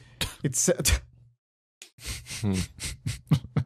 That's the question I have. I don't know why I find that funny. I mean, I just want to know how that works out. And happy Rocket League news that it has sold 1 million copies on Steam. That community's still going strong, albeit the Oceanic people are playing at like 3 a.m. for some reason. You people are crazy. Cliff Blazinski's Project Blue Streak revealed to be Lawbreakers, a class character-based arena shooter. It looks a lot like Overwatch. I keep forgetting that name. So, yeah, it looks like Overwatch and Battleborn and like all these other class-based shooters that aren't really class-based shooters. It's like, Now explain this to us, because you were saying before the podcast you don't like things being called class-based shooters. so, like, I don't mind the thing of class-based shooters, but the thing is, a class-based shooter could be two completely different things. There is a huge difference between Team Fortress 2 and Overwatch. There's a huge difference between Battlefield But what is and that difference? Overwatch. Though? It's that Yeah. the fact that, like, for example, Overwatch is in a way it's making the gameplay reflect the character, like how the characters are designed a lot more. Whereas, for So example, is that different to Team Fortress? Because I think of Team Fortress 2 as very I much felt Team Fortress like 2 is very close to this. Like, this is why I feel Team Fortress 2 belongs in the character-based shooter. But You said that was different. so yeah, but like they're all very different. Like what I'm saying, like they're very different games. I feel like Team Fortress 2 is probably the closest to Overwatch and Lawbreakers and Battleborn. I feel like you're being a bit pedantic. Well, the reason why I say this is because I was looking at all these different news stories, and everyone was calling it a different genre. They're taking character leveling. They're taking how the characters actually get their skills, like MOBAs. How each character has like different quirks and like how they move around. So this is leveling up during the match. Yes, so they have like different skill sets and like they have ultimate abilities and stuff like that. Whereas in Battlefield, yeah, you have a class-based shooter, but it's a medic because he has a med pack. It's an engineer because he has a welder. That's the extent more of it. based on equipment rather than character. Whereas, like, Lucio, which is the latest character we talked about on Overwatch, he's the black dude with the dreads and the dubstep music and the roller skate. So, what class is he? He's Lucio. Like, what is a dude that has a dubstep gun, can ride on walls, jump around, and shoot very actively? You could say that's Scout. But Scout can't run on walls or anything like that. So, now you have to make a new class for Lucio. It's like, so you're making all these other classes that they're all like, there's nothing else like them because they are completely different experiences from the other characters in the game. Are you saying that it should be called character-based arena shooter? Yeah, because they are different things. I mean, that you're literally arguing over a word. Yeah, I know, but I feel like those two, like, there might be some weight to that because I think you're splitting hairs. Yeah, I think so too. I absolutely am, but I feel like hang on this one. It's it's thing that's been niggling at me. That's like, it's not FPS like MOBA. when, It's not. I mean, something like COD, you have a sniper or a whatever, and that's based purely on what weapons you choose Yeah, to use. They're like loadouts. Yeah. And no one would call that a class-based shooter because they're not classes; they're just loadouts. yeah. Well, that's not class based because you can you can customize that. Yeah. Yeah, you can customize it, and it's just a loadout. Yeah. And that seems to be what you're calling a class, and so trying to separate from that kind Not of. really, because in Battlefield, like, you can't customize whether or not I have a med pack or not. Like, only medics can have that. Like, Yeah, that's but why you wouldn't call that a class-based shooter. You'd just. I would, because they all have their own roles that are specific to that class. Like, whereas in Call of Duty, It's a anybody shooter can have that has that thing. classes. It's not that's not the main. It's not a game based around these classes. I think. Am I I'd say splitting in hairs Battlefield now? it absolutely is, because like a medic is essential, and that's a class like that's specific that can only do that one thing. Yeah, but no one's calling it a class-based shooter. That's not the main crux of the game. it's not the selling point of the game. You guys understand what I'm saying, though, right? Like, it's two completely Yeah, different I things agree with what you're between saying. these- I'm just saying you don't need to make the differentiation because it's you wouldn't call that a class-based shooter anyway. So a class-based shooter is a character-based shooter. Yeah, I don't know. Maybe my problem is Anyway, like, there's just way too much like divergence in one genre to like just sum it up in one thing. I think they're all the same game with different skins. To me, this kind of conversation is one of those conversations that I would see music enthusiasts partake in when like an album comes up and it's like a really weird music. I don't know that, and then they try to classify it in a genre of music and synthwave or something, huh? Like synthwave or something. Yeah, like, and it makes no difference to and the actual they music try itself. to like put it in a genre like that always seems to be very important for music circles, like to put a name to label the thing. I don't care if it gets a new label or not. I just realized that everybody who calls like these games different things, like it's a class-based shooter. That is what it is, apparently. But nobody calls it that. Whatever, you know what? Better move on. Let's not be pedantic about this. Yeah. Amika was revealed for Street Fighter V. She has a tag team partner as a V-skill or V-trigger. That's cool. Yeah, I thought that it's the most interesting V-skill I've seen so far. She looks like Amika, though. Like, there wasn't any big design changes. Like, no time has passed at all. Well, I mean, what about Ryu? Ryu looks the same. Yeah. The other one, anyway. He's just like him with his white gi thing. Yeah, I'm becoming super interested in the story stuff again. XCOM 2 delayed to February 5th, 2016. We've set a high bar for the sequel, and the entire team has been working hard to make sure we deliver a great follow-up to Enemy Unknown, reads message from the developer team. We just need a little more time to make it the best possible game. Alright then. Yeah, make that game good. Battlefield 4's free night operations available now adds 2 maps. That's all you need to know. GOG lets you roll back updates and still play your games. The latest version, GOG Galaxy Gaming Client, is making game updates not only optional, but reversible. Cool. Sounds useful, I guess. I think they realized they need that feature when one of their patches they released or one of their DLC they released early for The Witcher 3 broke something. Guild Wars 2 is now free to play. Free to play players get 2 character slots instead of 5, and some other features are missing to avoid spam and stuff. Like, yeah. Apparently, it's affecting the community a bit because the servers are getting filled up with people that are just idle there, just not doing anything. So gold sellers are us. I tried out Guild Wars 2 now that it was free to play. What'd you think? I think I'm not a big fan of Fair enough. MMOs. It just seemed like every other MMO. I mean, yeah, at face value it does. But at the same time, I'm a really poor judge. Like, it looked really pretty and stuff. Mm-hmm. I'm like, oh, this looks cool, but I'm not the person to review it. Yeah. The Phantom Pain costume pack for Little Big Planet 3 is available right now. It looks pretty cool, I guess. I mean, hey, if you like Little Big Planet 3, you probably already have it. You were saying Little Big Planet 3 was not a big seller, and I was quite surprised by this because it was like Little Big Planet was huge and Little Big Planet 2 was did pretty well too. So it was a weird thing to see when we were in the debriefing for Metal Gear Solid 5, that ending video we'll talk about later. How Kojima goes like, oh yeah, I didn't want to make the same game over again, I needed to change. That is the exact opposite of what Little Big Planet 3 did. It made minute changes to the gameplay mechanics that didn't really do anything. And when they tried to do something big in the latest game, the game was pretty much broken for several weeks. It's like, wow. So, contrast. So everyone was just like, oh, we've already got it. Yeah, it's like, hey, it's Little Big Planet. And people saying, hey, it's Little Big Planet again. We'll take that for what it's worth. Like, okay, I already have that. Because with Little Big Planet 2, it was kind of like, oh, well, it's kind of now we can actually do all the stuff we wanted to do in the first one. And yeah, and they sort of perfected what they needed to do, yeah. Yeah. And this one's like, oh, let's add the Lost Vikings to it. What? Okay, sure. Bye. Yeah. Okay. That's a shame. Sony announces Tokyo Game Show lineup. And for the PS4, it'll be Odin's Fear Leif Thrasir, Star Wars Battlefront, Street Fighter V, Arslan, The Warriors of Legend, Pro Evolution Soccer 2016, Star Ocean 5, Integrity and Faithlessness, Exist Archive, The Other Side of the Sky, Call of Duty, Black Ops 3, Destiny, The Taken King, Tearaway Unfolded, The Tomorrow Children, Uncharted, The Nathan Drake Collection, Naruto Shippuden, Ultimate Ninja Storm 4, Woo. God Eater, Resurrection, JoJo's Bizarre Adventure, Eyes of Heaven. Woo. And for the PS Vita, Airship Q, Minecraft PS Vita Edition, Tokyo Xanadu, and God Eater Resurrection. I'm surprised Dragon Quest 11 isn't on there. Or Dragon Quest Heroes 2. Minecraft PS Vita there is PS Vita is there. Yeah, you know what the really weird thing to see is? Like that there's several big Western titles that you wouldn't expect Japanese people to really be talking about on there. Which ones?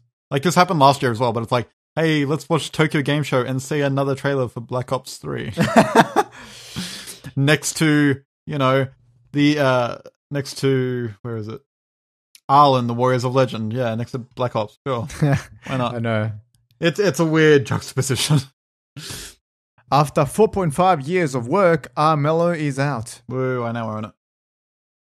Ski Safari Yay. 2 is out. The endless side-scrolling mobile skiing game has a sequel. Yay!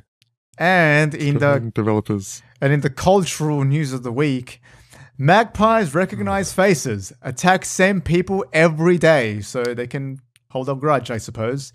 Australian magpies are known for attacking people for the few weeks in spring when there are chicks in the nest. So this is a good time to stay indoors and play video games. Excellent advice right there. Research from behavioral ecologist Daryl Jones at Griffith University has found only 2 things that work to stop magpie attacks. One of them is the cable ties, but a huge forest of them like an echidna. The other thing that works really well is ugly rubber masks or witches and goblins and things you can get from funny shops. So like to look very scary, I suppose. Yeah. The cable ties thing is putting cable ties in your helmet, in your bike helmet. Oh, okay. Okay. So like they wobble around as you glide around or whatever. Yeah, so it looks like you're a giant echidna thing and it doesn't want to get near it. And interesting. the masks. So basically masks you put on the present back of your yourself head. as a threat to the bird. Yeah, or just something weird that it doesn't want to go near. Right. Basically. Daryl said the team had watched hundreds of people walk past not getting attacked, and then the same little old lady or kid or person walking the dog would be attacked and nobody else would be even looked at. We interviewed those people and they said, yes, it's like they know who I am, and they really do. So hey, watch out, people that live near magpie nests. Stay away. I've got breaking news. Go breaking ahead. news right now. Mhm. So a new AAA release has come out unexpectedly. Show with Your Dad Simulator 2015 is out right now. Along with Raiden 4 Overkill, a great shmup. So hey, take that for what you will. I look forward to those games coming to a humble bundle one day in the future when I can be bothered to buy them. They have a build That your own was- Devolver pack going right now. I was thinking about taking that up. That was the lightning strike of the Super Lightning News. I hope it was quick enough. And I feel like today, especially, I did really good in my reading. I didn't stumble at all. Yeah, that was good. Good old Daryl. Oh, Yeah. Anyway, do we have correspondence today? we do. We do. Correspondence. I feel like my Simpsons knowledge is failing me. I want to sing that We Do song, but I don't know the lyrics. Which one? The We Do song when Homer joins the cult. I don't even know what you're on about. The Simpsons? Oh. Then I again, do, I but wasn't I a don't remember. religious hip Simpsons watcher. Oh, okay. Fair enough. That was old Simpsons.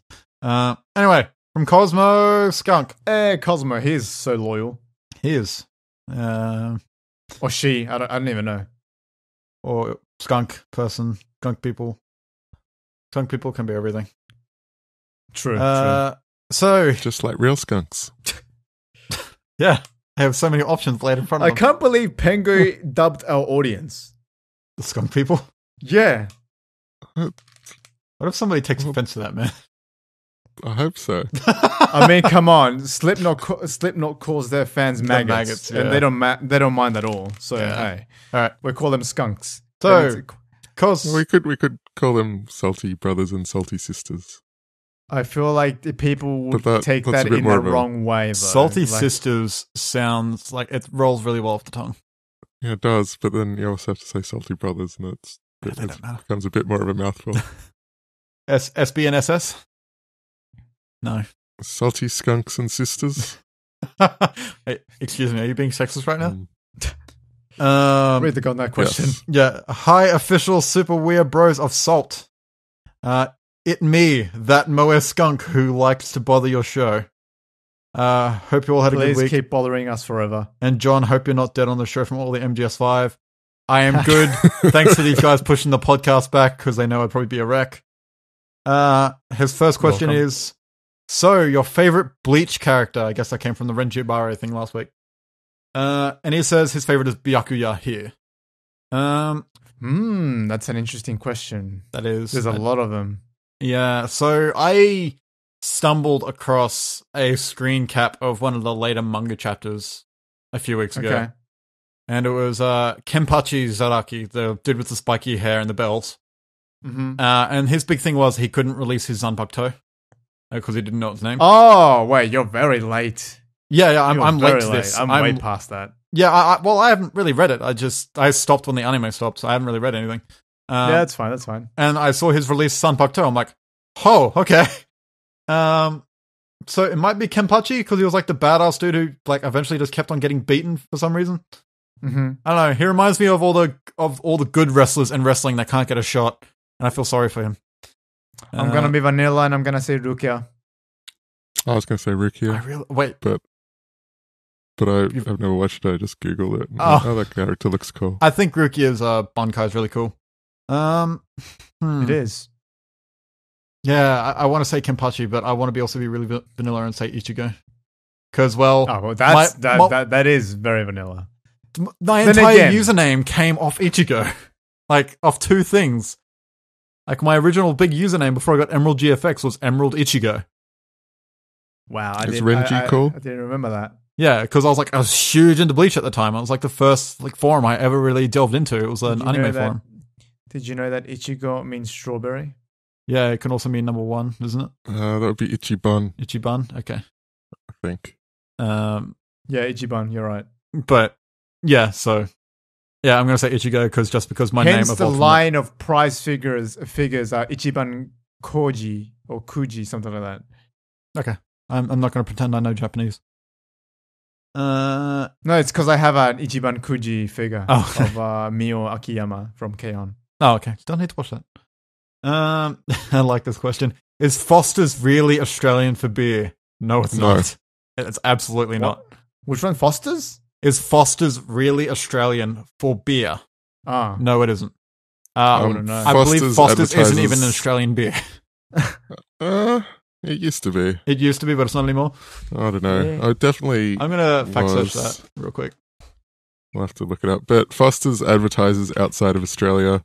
No one, I think do people in Queensland drink Foster's? Because they don't in Victoria. No, because everyone thinks it tastes like piss. Yeah, it's a CUB, Carlton United Breweries, who make all the worst beers. That piece of water. Including Victoria Bitter VB.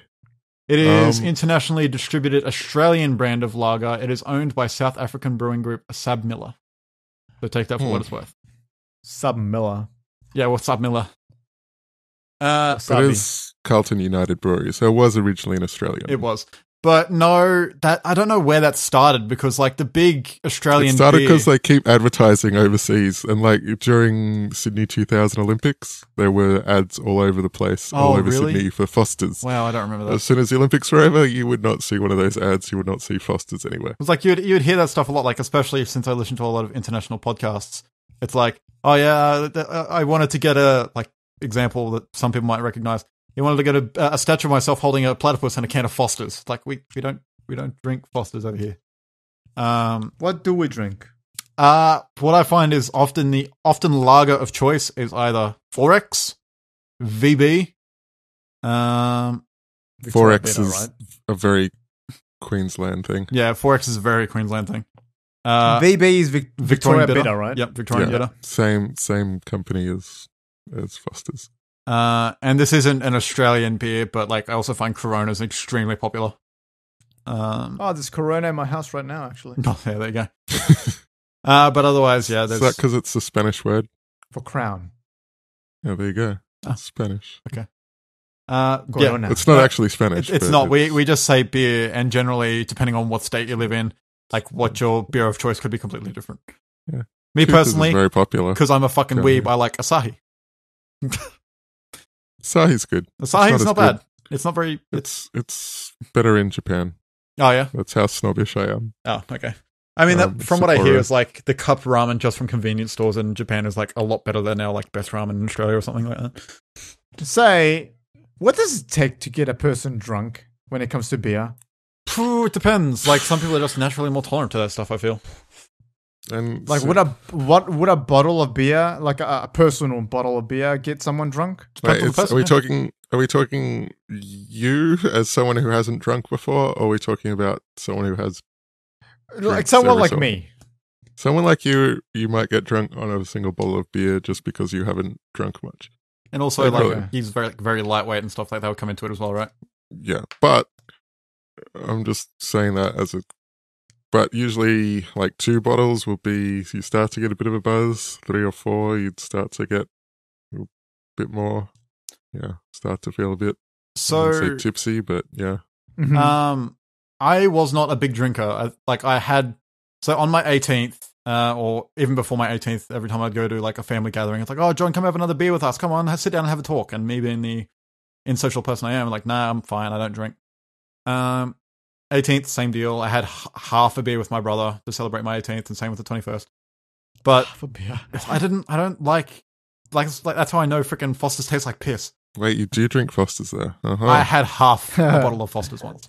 No, because you literally cannot find Foster's. Like, you would not see it in a bottle shop here. Oh, okay. It exists in Queensland. Yeah. People might not drink it very often. Oh, okay. Yeah. Anyway. Sorry, go on. I know my brother-in-law has a lot of Fosters, which is weird because, anyway, I'm not going to go into that. I'll talk about that off the show. Anyway, so my very first time I got drunk was the first night I really had a proper drink. And it took half a bottle of scotch to get me wasted. And that wasn't like blackout drunk. That was just buzzed. And I don't know if that's because I'm like really heavy set and tall or whatever. But like, take it for your worth. I feel like how you're built like has a lot to do with it. Yeah, that definitely. Yeah, because I weigh like increase 65 percentage. kilos. Yeah, well, at that time I was probably about 150. So yeah, and there's definitely people, especially people who drink a lot, who can 4 beers would do nothing to them. Yeah, so it's like right. So you can also like grow a tolerance to it, I suppose. Yes. Yeah. Okay. I have seen plenty of people like have like 2 cartons and have it affect them very little. It's kind of scary, really. I don't want to get to that point. I'm glad I didn't drink because I'd probably be like 200 kilos. Those things are really fattening, apparently. From what I've heard, yeah. Oh, right. Next email. Next email or question, whatever. Right. I put down my phone when we're talking about it. What is your coolest co-op gaming moment? Coolest co-op gaming moment? Co-op. See, most of my gaming was solo, so it would have to be something recent, I guess. I could give you my coolest, not recent, co-op gaming moment would be finishing Double Dragon in the arcades. Oh, man, that's cool. With like a pocket full of 20-cent coins. Back when it was, I think, 40 cents a game or something. Is that it? Yep, and that's it. Okay. It took a lot of 20-cent coins. This is a very hard question. It's a good question, but it's hard to answer it properly. Yeah, I'm going to take the word coolest out of here. But then it's just a gaming moment. Yeah, but it was cool in the way that I couldn't stop laughing for about 20 minutes. Oh, that's God. cool. So it involved Brody and Darren. And this was about 3 or 4 years ago. And the game Monaco, Your World Is Mine came out. It's a co-op thief game. I can see where this is going. And Darren liked playing the mole. And the mole just digs through walls.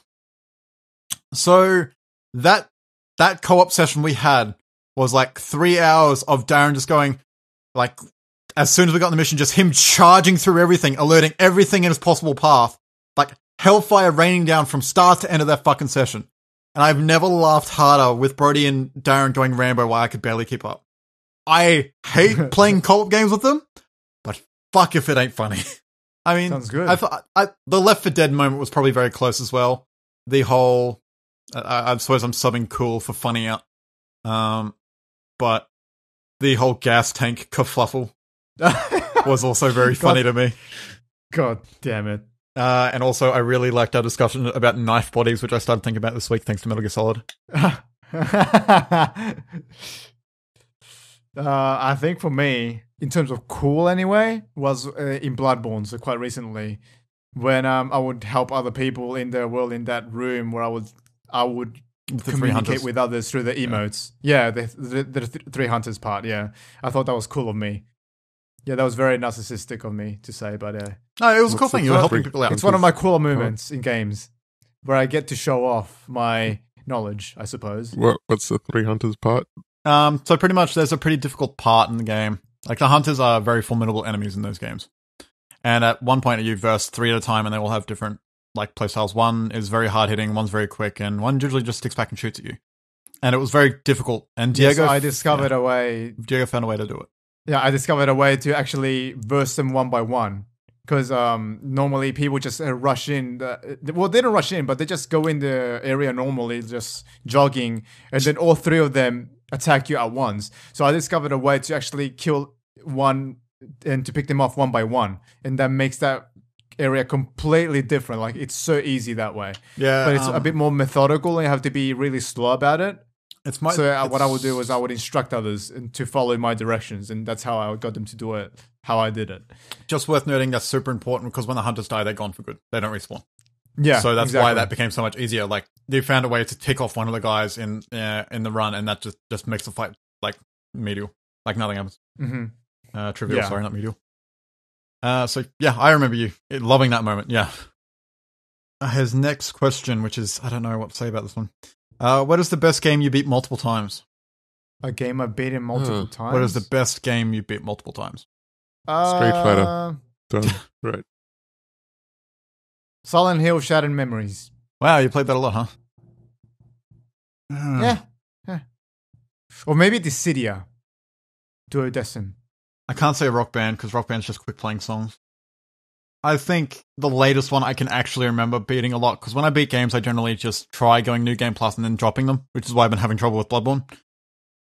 I think the one I immediately played through twice was Persona 4. I can't think of any like long games that I've actually played through more than once. I'm very much finished it, move on, too many other things to try. Yeah, I'm like that with books. You beat Remember Me. Yeah, but I didn't. I went back and tried the first couple of levels just to go. Try to remember what it was like. Oh, no pun intended. But yeah, I mean, yeah. You don't know your favorite game? Wouldn't have. Best game you beat multiple times? But I wouldn't have played it through the whole thing. Yeah. So, yeah. Oh, okay. Oh, by the way, I went back to Remember Me and played some of the missions on hard. That did not solve my issues with it. Okay. Yeah. No. Okay. Did you talk about it on the podcast? No, we did not. So you played through all of Remember Me in time to get into Metal Gear Solid. Yeah, I'll try to keep this very quick. I love the world of Remember Me. Its visual design and sound design is really, really good. Like, I loved going through the game. It's simply just to see what else, like, the designers had in store for what you, like, experience visually and, like, just aesthetically. Yep. I think the combo system in that game is largely unneeded. Because what it asks you to do with certain enemy types, like, it asks you to switch combos a lot, and that wasn't fun to me because it's like, oh, build your own combos, and then you have to have combos to deal with these specific enemies. It's like, well, in my opinion, now this is pretty much moot, because now I have to conform to what the game wants me to do, and that what it wants me to do wasn't fun. I like that it actually forces you to use the combos in different ways, but then the whole actually going into a menu to edit your combos just takes you out of the game. Also, because it's built on a combo-based system, like every time you finish the combo, there's like a small reset period before you can sort of... right. Like, you're still moving, but it feels like there's a small reset period that's like sort of interrupting the flow of everything. And also... That reminds you of Dissidia. Yeah, I getcha. And also, like, since in the combo list, there's like 4 different types of moves that are associated to X or Y. So you have healing combo, you have a damage combo, and then you have a cooldown reducer, and then you have like a linker, which doubles the previous thing that was before it. And as a result, you're thinking more about like what specific pressions or what specific abilities you have to incorporate into the combo to do what you want. Instead of in Batman, the thing that makes Batman so satisfying is that it's not a combo-based system, it's a reactionary system. So it's all about how fast you can react, and therefore it just flows smoothly between enemy and enemy and enemy. You just keep going and just feel satisfying. Whereas in Remember Me, I feel like having to deal with those different enemies that rely on you to have these certain things that I did not want to use broke that completely. The boss fights. So I found the combat very smooth. I agree with you.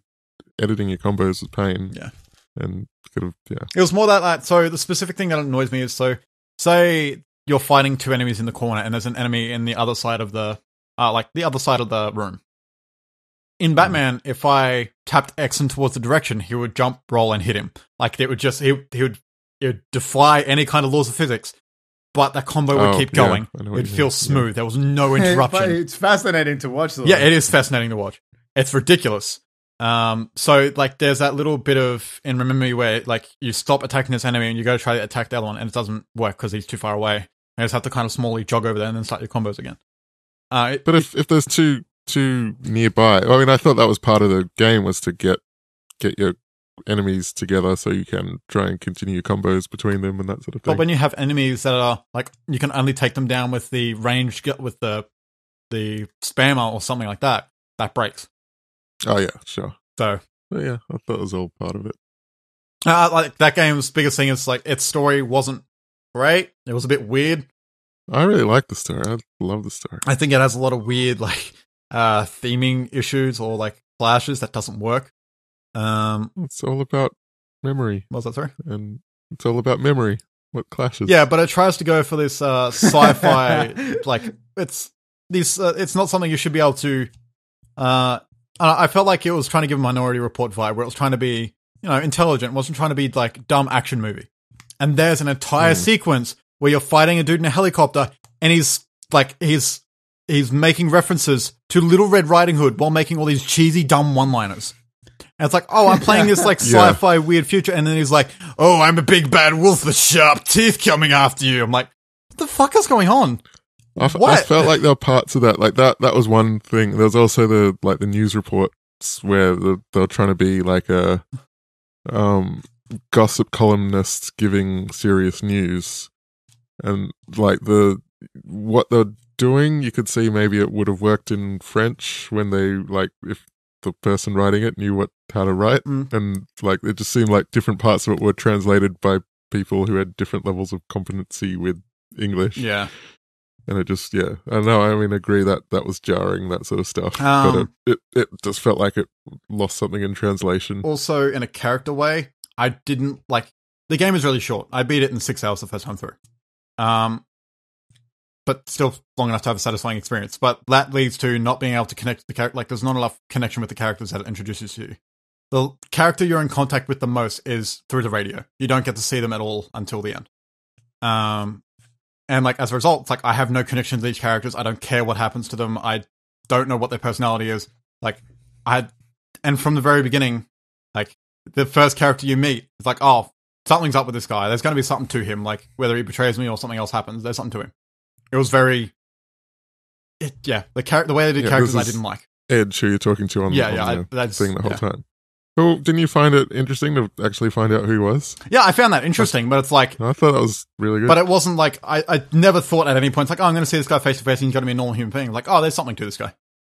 It's not like he's not the... it's like... Still a twist you wouldn't have guessed. No, you're right, I wouldn't have. But it was like, I don't know. I don't like the way they did the characters. I did not feel any connection to any characters whatsoever. Not the... I can't even remember their names. The only one I remember is Edge, because you talked to him for 6 hours. The bartender did not care for... The Swedish bounty hunter person and Johnny Greenteeth. I remember Greenteeth because he was a cool boss fight. And the Madam and Edge. Like, those were all cool boss fights. And those are the people I remember. I thought they just exuded personality, just the way the character models were. You're just like, oh, right, what's that sort of a character? I don't know. I feel like when I remember a character it's the black dude that runs the bar, they have a problem with the character development. Yeah. I don't know. Like I said, that thing is a very good guided tour throughout all the cool shit the artists and that just worked on that game did. That is what that game is. Like that bar guy, you could see they'd sort of thought of a backstory, their little hints, but it was all so brief that there wasn't a big story. And that's actually what I liked about the game is it sort of gave you this vibe of a story while not interrupting the flow of an action game. Yeah, you're right. The pacing in that game was very good.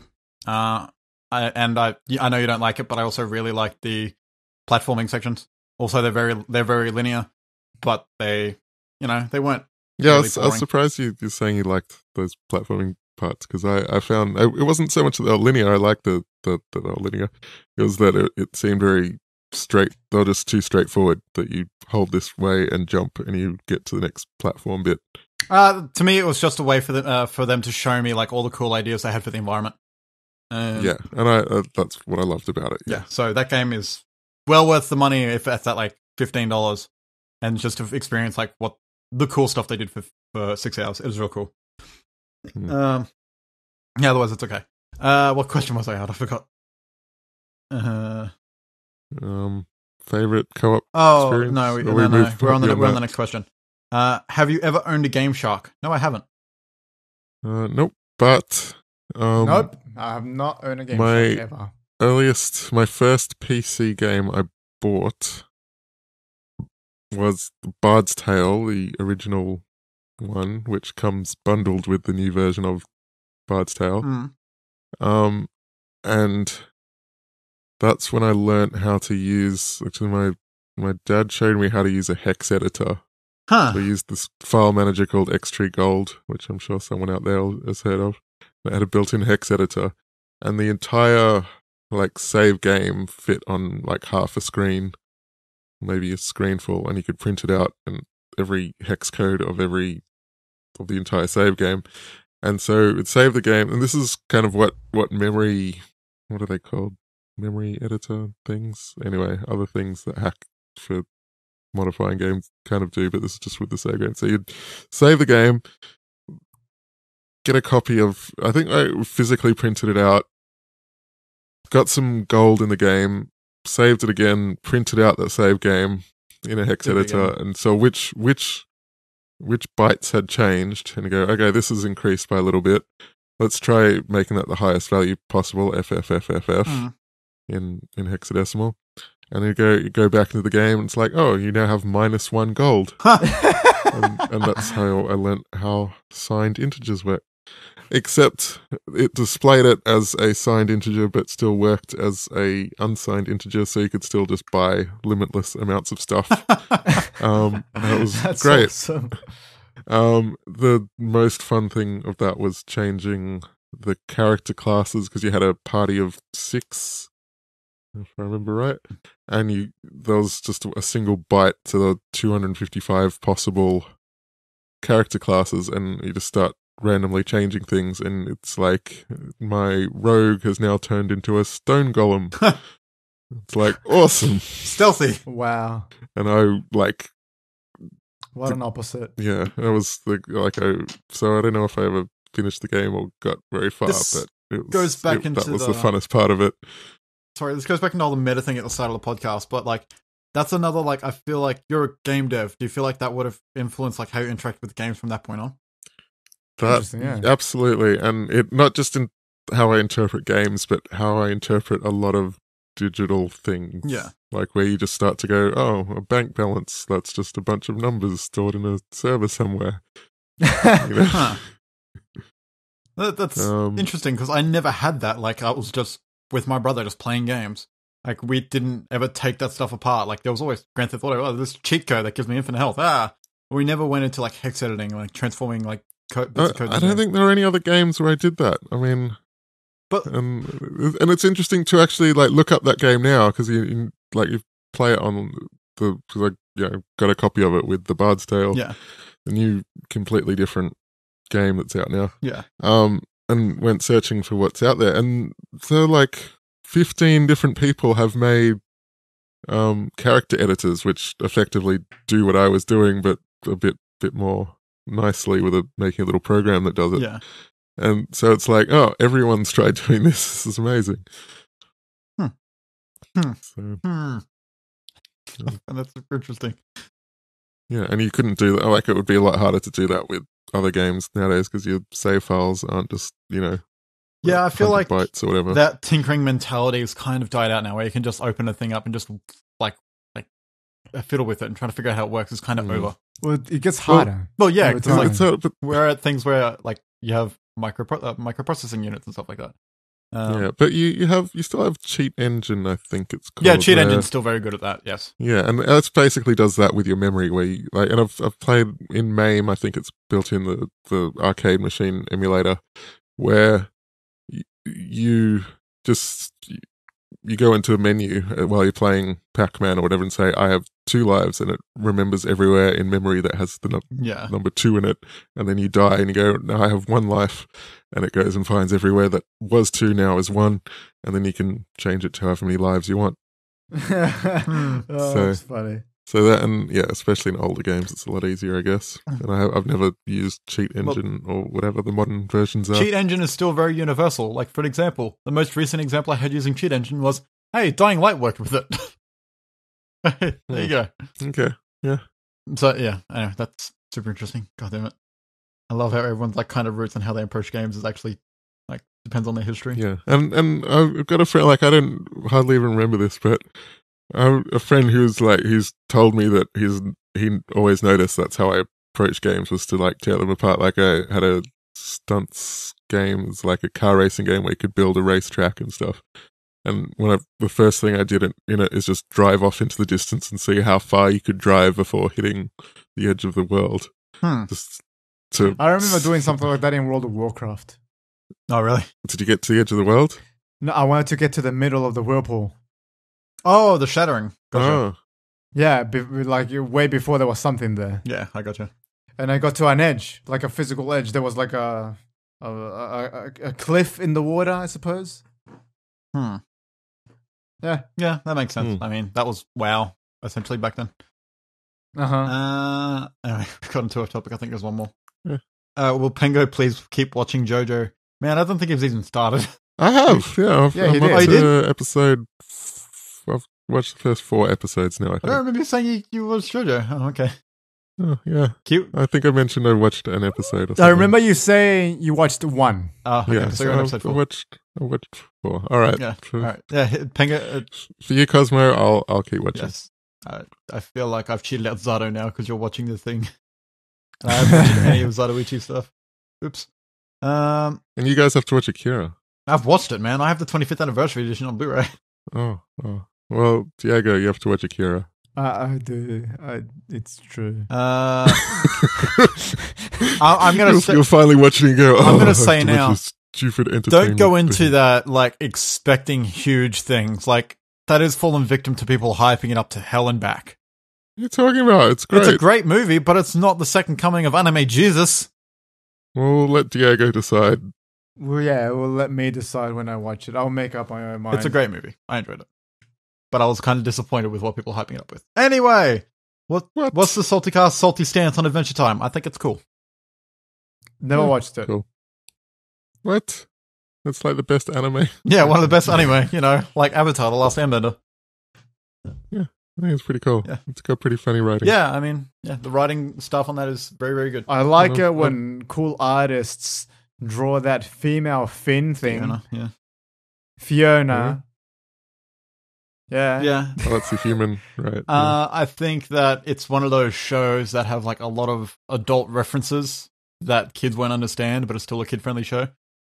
So I love it when cartoons can pull that off, when I feel like not a lot of cartoons do that now. Like a lot of Disney stuff. Yeah, exactly. I've actually listened to an interview with one of the writers on that and sort of explaining the process. And I've found it pretty interesting.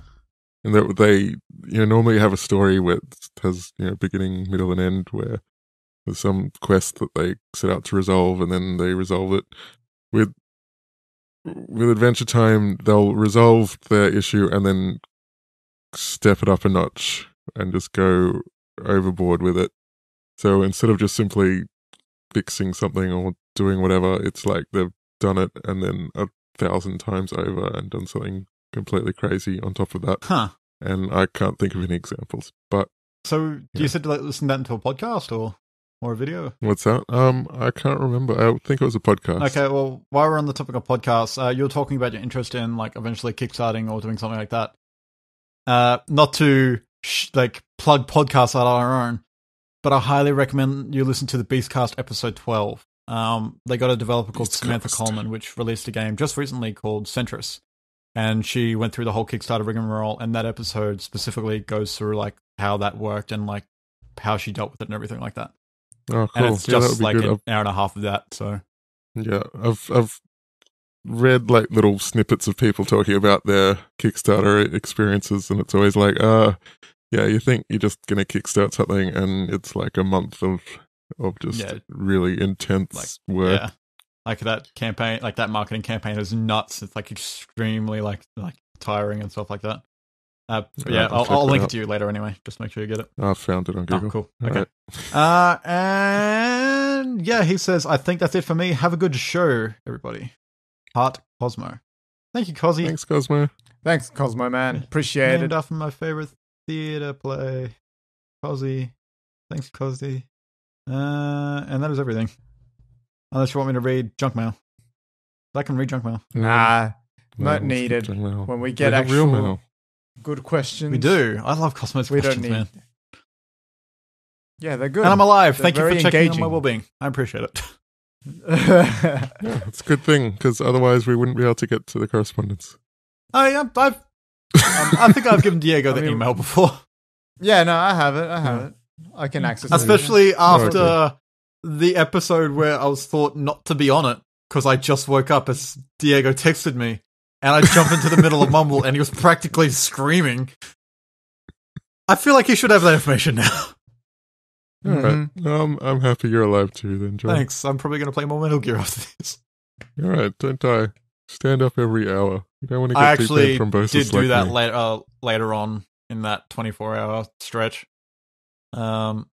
Stretch. Get out. No, don't get out because you might have to do it. Yeah, I actually did do that. I needed to do that to stay awake. And coffee. I never really drink coffee, but that really helped. Don't stay up for 24 hours, kids. It's bad for your health. Coffee's good. I like coffee. I had coffee. I just don't today. feel right usually when I have drink it. coffee. All right, so that was the correspondence. That was good correspondence. I enjoyed that. Yes. What do we have next? Do you guys yapped a lot about Remember Me? Didn't we go for like only 10 minutes? Where I went to like 20 minutes on Metal Gear Solid? I think so. Yeah. Can't yap too much there you about go. Remember Me. Like 20 minutes on Metal Gear Solid, probably a 60-hour game. 10 minutes on Remember Me, 6-hour game. That's not bad. It's a pretty good conversion rate. That's another thing with it, is you would have, sorry to yap about it more, but I really want to talk you about would it have a had bit a more. different experience, because I played it in little chunks over like several weeks. Yeah. Anyway, let's move on to Super News. Super news. Yes!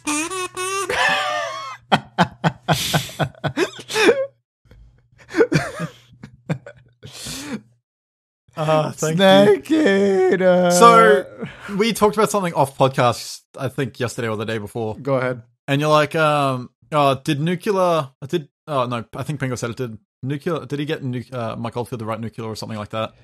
And Kojima has gotten people to do that before. Like, there's a lot of songs with like long vocal tracks and stuff like that are part of Metal Gear Solid 5, 4, and 3 that are written by famous artists. So, like, yeah, it wouldn't surprise me if he got Mike Oldfield to do it, but in this case, I don't think so. Yeah, I think it's just a happy coincidence that there's prophets in the lyrics. Because there's a song called "The Phantom Pain" that he got somebody to write for him, and yeah, so yeah, That's cool. He definitely puts effort into everything. Yeah, and speaking of his effort, he said farewell to the series, to Metal Gear Solid, in a video. It wasn't quite the Konami saying, yeah, he's done, but you can very much imply it. Yeah. So I said before this podcast that I had feelings about this.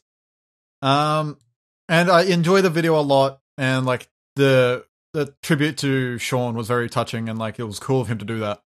So here's the thing though, before this video came out, I think it was today or yesterday. Oh, I think it was yesterday. Mm-hmm. Konami has been putting out this really positive message about their studio and how good their games are this past week. Are they trying to clean up their I act? can't help but think it's because of like they finally realized how much like people are hating them right now. Wouldn't surprise me. Like They're trying to show their sensitive side to try to sweep it under the rug, man. Yeah, I didn't put it in this week's news because it was pretty much just exactly gloating how cool they are. You know, one of the producer on Metal Gear Solid 5 was like, we didn't talk about the PC version of Metal Gear Solid 5. We can talk about that now. But he's more or less saying, yeah, the crew at Konami gave up their 2-week summer vacation from their families to get the game launching worldwide the same as consoles. And then after that, Konami's like, oh yeah, the PC version is absolutely stunning and the game's going to be Game of the Year. It's so good. Look at us. Yeah, and if you buy a disc, it's Steam code. That's exactly the one thing I forgot to bring up in news. So did you want to do that one, explain that one for me, Diego or Pingo or whoever? I mean, there's not much to explain really. If you went to buy well, if a you just say it's physical just a copy Steam code, yeah. of the PC version of Metal Gear Solid 5, the contents of the disc is an actual Steam like code, like a Steam launcher installer kind of thing. So executable. Steam would have to download the Like- rest of the game for you. Not only download the rest of the game, you'd have to like it was an installer to download Steam, so it was like an 8 megabyte file that would first download Steam. So the entire disc contents, this is was it a DVD? Was like 8 megabytes. Yeah, 8 megs for a thing that stores like 8 gigabytes. I don't know what to say about this. It's fucked up. They like the thing that I was talking about with John the other day is they already went all the way making physical copies of this thing, putting them in cases, making it all fancy. You know that all takes money, right? There are day one editions of the PC game which has maps and like other stuff in it. Yeah, like, so there's actual physical goods being distributed here. Why? That costs money. Who thought of this?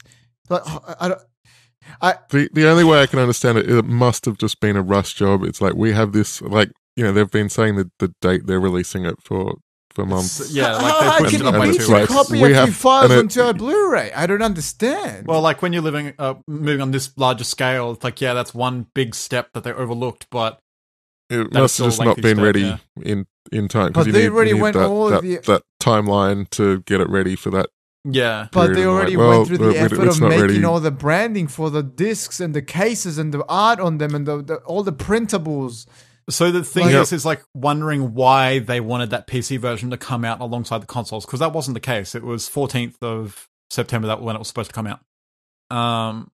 So it makes me wonder like what kind of deadline why they had to move it up to September 1st, because I'm pretty sure Konami didn't think of that going into it, going, let's make the guys think of how cool we are after we release the game. Like that wasn't a long con they were thinking of, I imagine. I think it's just capitalize Yeah, on on, their like, marketing. the It would be week one- it's a marketing yeah. decision. It's Like, we want everyone's hyped about the game. We want everyone to be able to buy it at the same time so that the hype doesn't go away. Before. And also like you maximize week one profits. yeah. but so- to me, this is one of the weirdest It's- decisions in the gaming industry I've ever seen.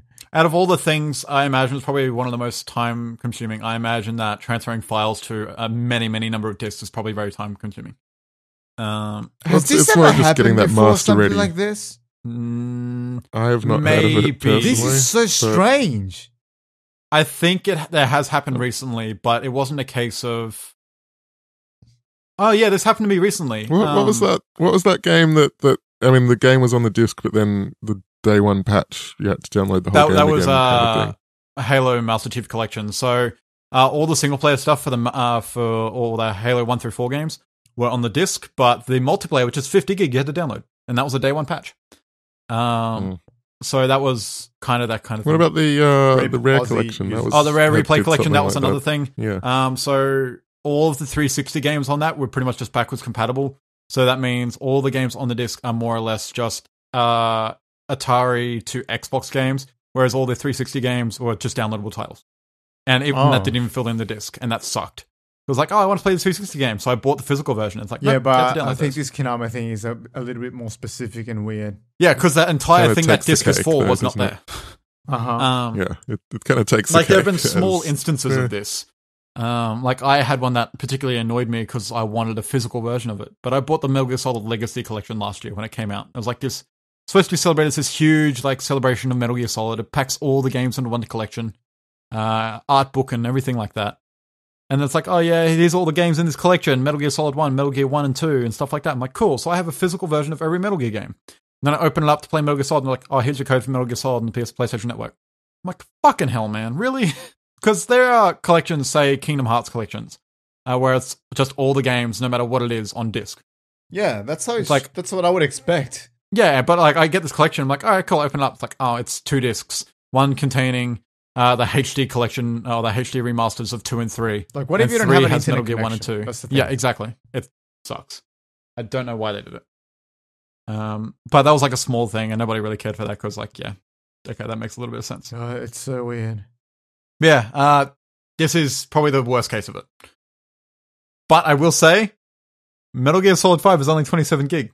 The Halo Chief Master Chief multiplayer was 50. So there you go. Still a lot of download. It is still a lot of download. For Australian internet. So yeah, that is that. Yeah, I can't help. I really can't help that it's Konami trying to at least salvage something out of what the fuck they've been doing recently. Yeah. But yeah, I don't know. It's call me cynical, but hey, that's all I can think about. Mm-hmm. It was a good farewell though, like interviews with like Troy Baker. Yeah, very like, relevant Robert people. Atkins and stuff like that. That is brilliant. We should probably put a link to it and mention that the title of the YouTube clip is Official Debriefing Metal Gear Solid 5 or the So Phantom there you Pain. go. So this one last thing. So Diego, you pointed this out and made me realize this. It's like, oh, Konami published this, and that's what made me immediately think, like, oh yeah, they're doing like this clean look kind of thing this week. But the YouTube channel that this is published on is called Konami like 357CH or something like that. Yeah. And when we were reporting on the Konami work conditions, they're like, oh, they all have like randomized emails. And that YouTube name really makes me think of that. It's like, oh, Konami 357CH, like, yeah, okay. You can definitely see like the logical leap there between like how they worked it out. It just looked like something that Kojima would have published for himself, not for Yeah, Konami. it sounds like something he would have kind of pushed for, yeah. So yeah, I don't know. I'm very cynical on this right now, I guess. Yeah, it is what it is. I mean, whatever. It looked nice. It was fun. Yeah, I wish Kojima all the best. Yep. What if this is just some elaborate ruse and then he just announces Metal Gear Solid 6 next year? Oh, God. Let's move on. According to a Federal Trade Commission investigation, Machinima engaged in deceptive marketing for Xbox One. In 2013, a secret marketing agreement was made between Microsoft and Machinima. Thanks to this agreement, certain YouTubers were paid up to $30,000 to say only positive things about the Xbox One and its launch lineup. Paid promotions from YouTubers is nothing new, and when they do, said YouTubers disclose the endorsement publicly. This wasn't the case for some YouTubers in this agreement. The two examples are Adam, Sky vs. Gaming. Dahlberg was paid $15,000. Tom, the Syndicate Project, Castle, was paid $30,000. Neither of them disclosed this information. Other unnamed influencers were paid $1 for every 1,000 views, with a cap of $25,000 for creating a video promoting the console. These content creators were not asked to disclose the agreement. In fact, part of the contracts they signed prevented them from disclosing anything in the agreement between the 22nd of November and 31st of December. Machinima posted over 300 videos as part of this campaign.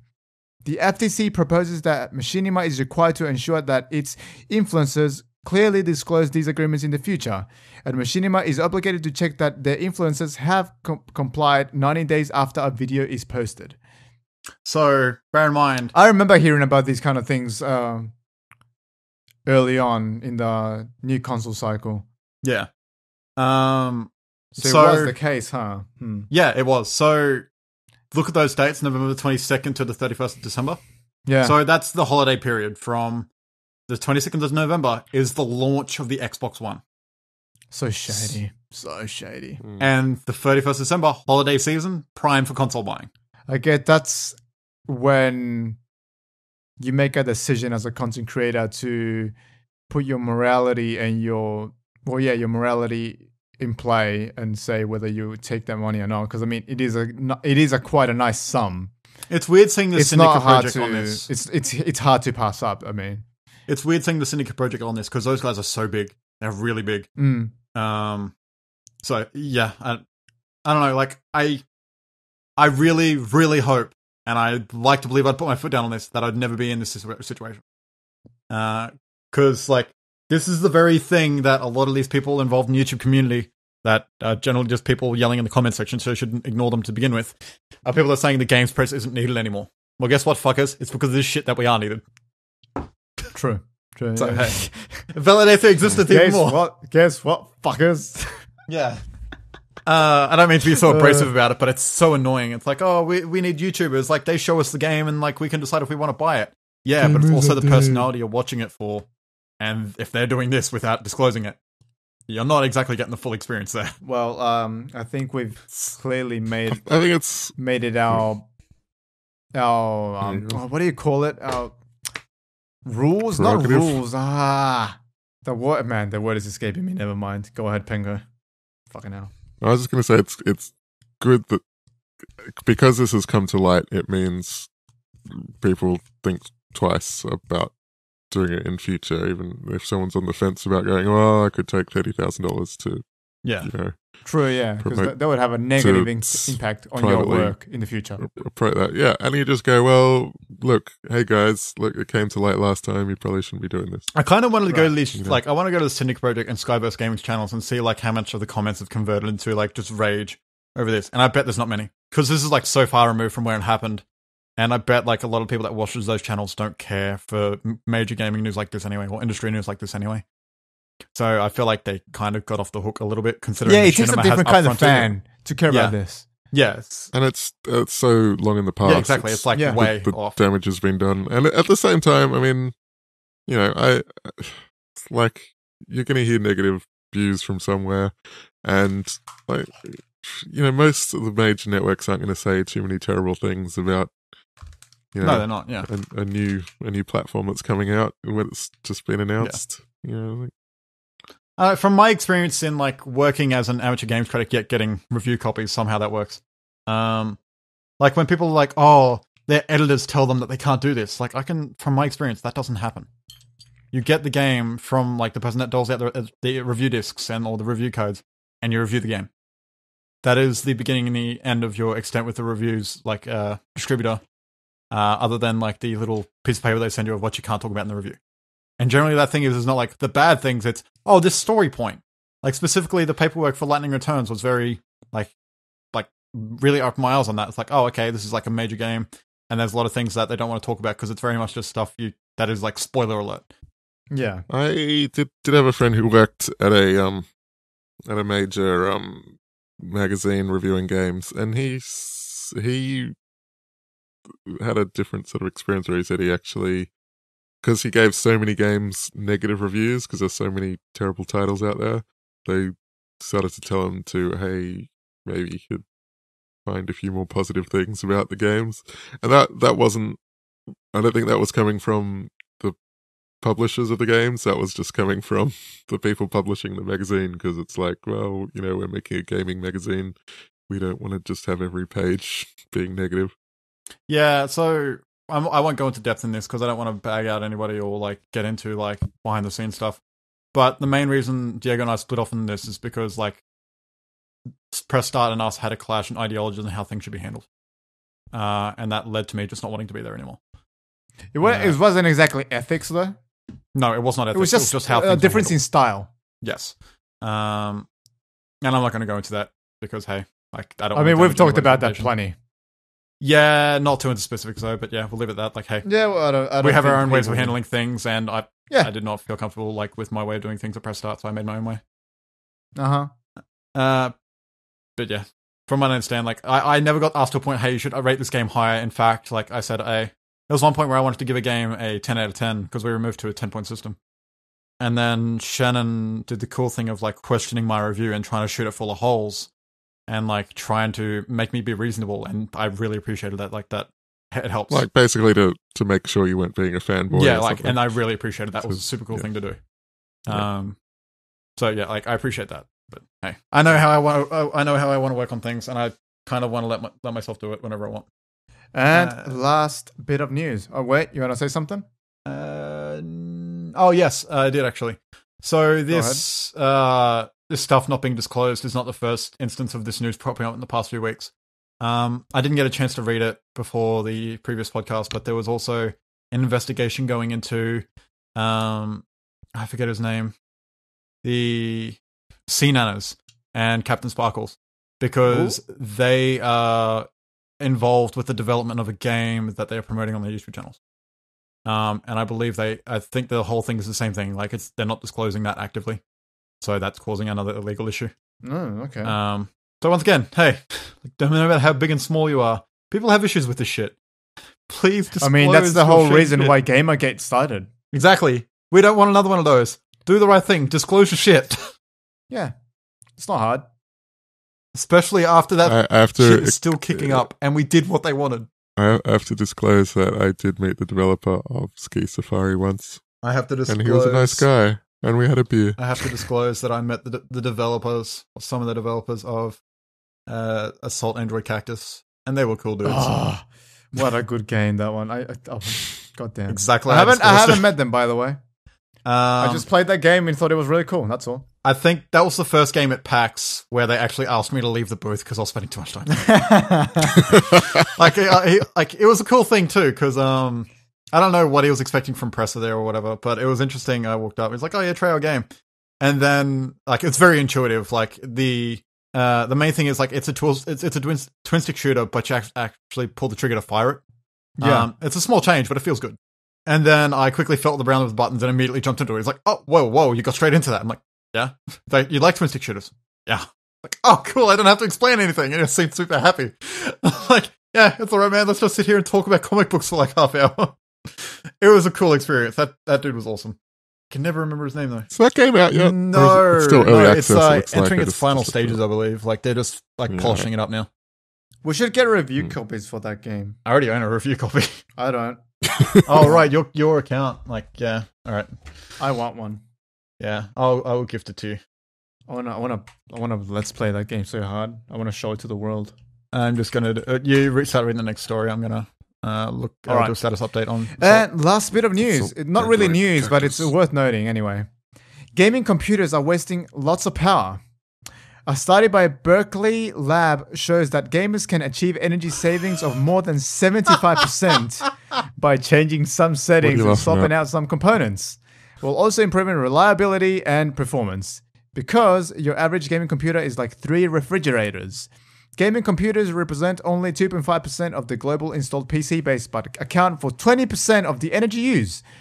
The study estimated that gaming computers consumed 75 terawatt hours globally in 2012, or $10 billion, and projects that will double by 2020 given current sales rates and without efficiency improvements.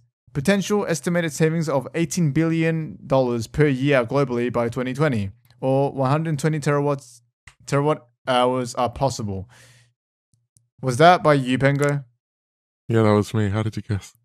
I thought this was interesting. So this study came out because they're saying that there's a lot of studies where people have been focused on like Xboxes and PlayStations because they all work the same. So it's easy to say, hey, the Xbox's sleep mode is drawing too much power or whatever. But there weren't too many just looking at gaming computers and how much power they waste. If you want to save a lot of power, just turn it off at the power outlet thing. Yeah, but also, I mean, I've kind of been interested in looking at this because, I mean, when I look at I've been interested in getting a new video card for a while. Right. And you look at the high-end ones and they're using, up to 250 watts or something. Yeah, they use a lot of power. And that, I mean, that's a huge amount of power. Like, my room stays relatively warm because when I use my desktop computer instead of my laptop, Yeah, it's one of the reasons why when I'm uploading a video and I know that it's going to take a while to upload said video, I upload it on my laptop and so I can turn off my desktop. Because I usually have to leave it on overnight to upload a video with ridiculous slow speeds that we have for upload here in Australia. So anyway, I haven't looked at this study in depth, but I'm kind of interested. So what are you looking at, John, by the way? You laughed really hard. Why did everything you is a fucking simulation, goddammit. A release date for Assault Android Cactus was announced today. Yes! Really? September 23rd. A new release date trailer is out. September 23rd. So this month. So yeah, nice. Awesome. We should do like a major Let's Play on that game because we've talked about it's very dear to our hearts, isn't it? It is. Like, that was the first game I ever like saw at an event as press, so it has a small place in my heart as well. How long they've been working on this game for a long time? Yeah, like 2013 was my first pack. Was the first pack. They're a small team. I think they're only a team of 5 people, and I met a dude called Senatana or something like that. Can't remember his name, but yeah, sorry. Yeah, that game's coming out soon. Awesome. Good way to end the show. Awesome. Yeah, awesome. And they released a new trailer, but we won't watch that now. In fact, I don't think I'm going to watch it. I'm just going to wait till the game comes out. I mean, we all know we're going to get it anyway, so who cares? Yeah. Yeah. I might actually gift it to you because the copy I got was a review copy and I want to send them some money either way. Oh, yeah, fair enough. Oh. Is that it? Is that the Saltycast 30? That is everything. That is the Saltycast 30. I hope you enjoyed it and it was, I don't know, relevant to you guys? Whatever. Anyway, stuff that has been up on the site. A new Rocket League episode by John. Go watch that. He's getting better at his Let's Play, commenting, ability, skills things. I got really, really badly assaulted in Rocket League last week. Oh, okay. And I heard that you had some trouble with your Audacity recordings. Okay, let's not delve into that. Also, an APB video was uploaded this week as well. Go watch that. Those do really well because I guess most of our fan base is from APB. Yeah. We need to work on our fan base. It's alright. They can do whatever they want. I hope I eventually get some Rocket League fan base because I want to play that game. Well, advertise yourself in Rocket League if you can somehow. I might actually go to the forums and talk to some people. Yeah, I don't know. Do that. Like, post the videos there and say, hey, look, I played Rocket League. Watch me play the game or whatever, you know? Yeah. Some people will appreciate it. Some people will shit on you I think really hard. You know? I mean, haters gonna hate. Yeah. But, like, the weirdest thing that's come out of Rocket League that I've been playing it so much that I've, like, been determining my own, like, my own terminology for things that happen in the game that I'm pretty sure the community doesn't use, but I use it like that. Like, for example, if the ball loses all momentum, it's just spiked up in the air and then, like, loses any kind of direction. I call that resetting the ball because it's now in a standstill spot. Okay. And I'm pretty sure not a lot of people would use that. So, I don't know. Maybe if I'm going to go in the community, I might find some interesting terminology that I'm looking like an idiot. No, maybe. What else do we have up? Anything else from this week? Metal Gear 5. I mean, Part 5, not Metal Gear Solid 5. Okay. I need to decide what I'm going to do with Metal Gear 5 because my current recording file... It's funny that you bring up Audacity. Okay. Because I recorded Metal Gear Solid 5 for 24 hours. And that file is 307 gigabytes. Jesus Christ. So I have a lot of footage to go through and make a video out of. I apologize for my tardiness with my Bloodborne series. Just haven't been doing it, I suppose. No excuses there. I apologize. Chalice Dungeons is coming back soon. Chalice Dungeons is coming back soon, so look forward to that. That's the voice. Oh, yeah. Chalice Dungeons. Yes, our content, superweeabros.com. Wait, you don't need to know the Saltycast because you're listening to this right now, so whatever. Yeah, but you can tell your friends to. Oh wait, if you're on YouTube listening to the Saltycast, it's thesaltycast.com. There's a back catalogue of about 25 episodes. Yeah. Twitter @superweeb. You can send us questions there through direct messages. I just retweeted the Assault Android Cactus release date. Oh, nice. Good job. iTunes, rate us, leave our reviews or something. I don't know.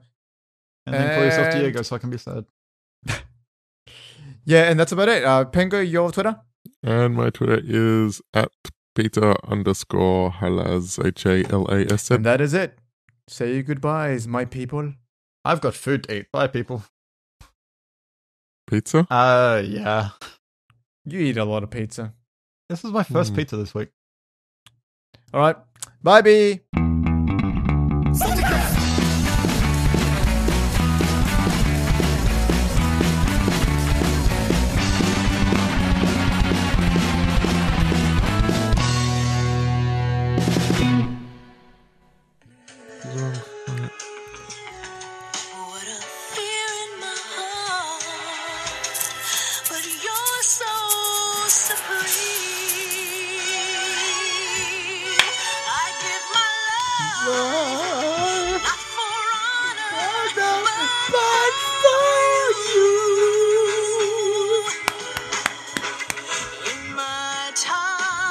Whoa.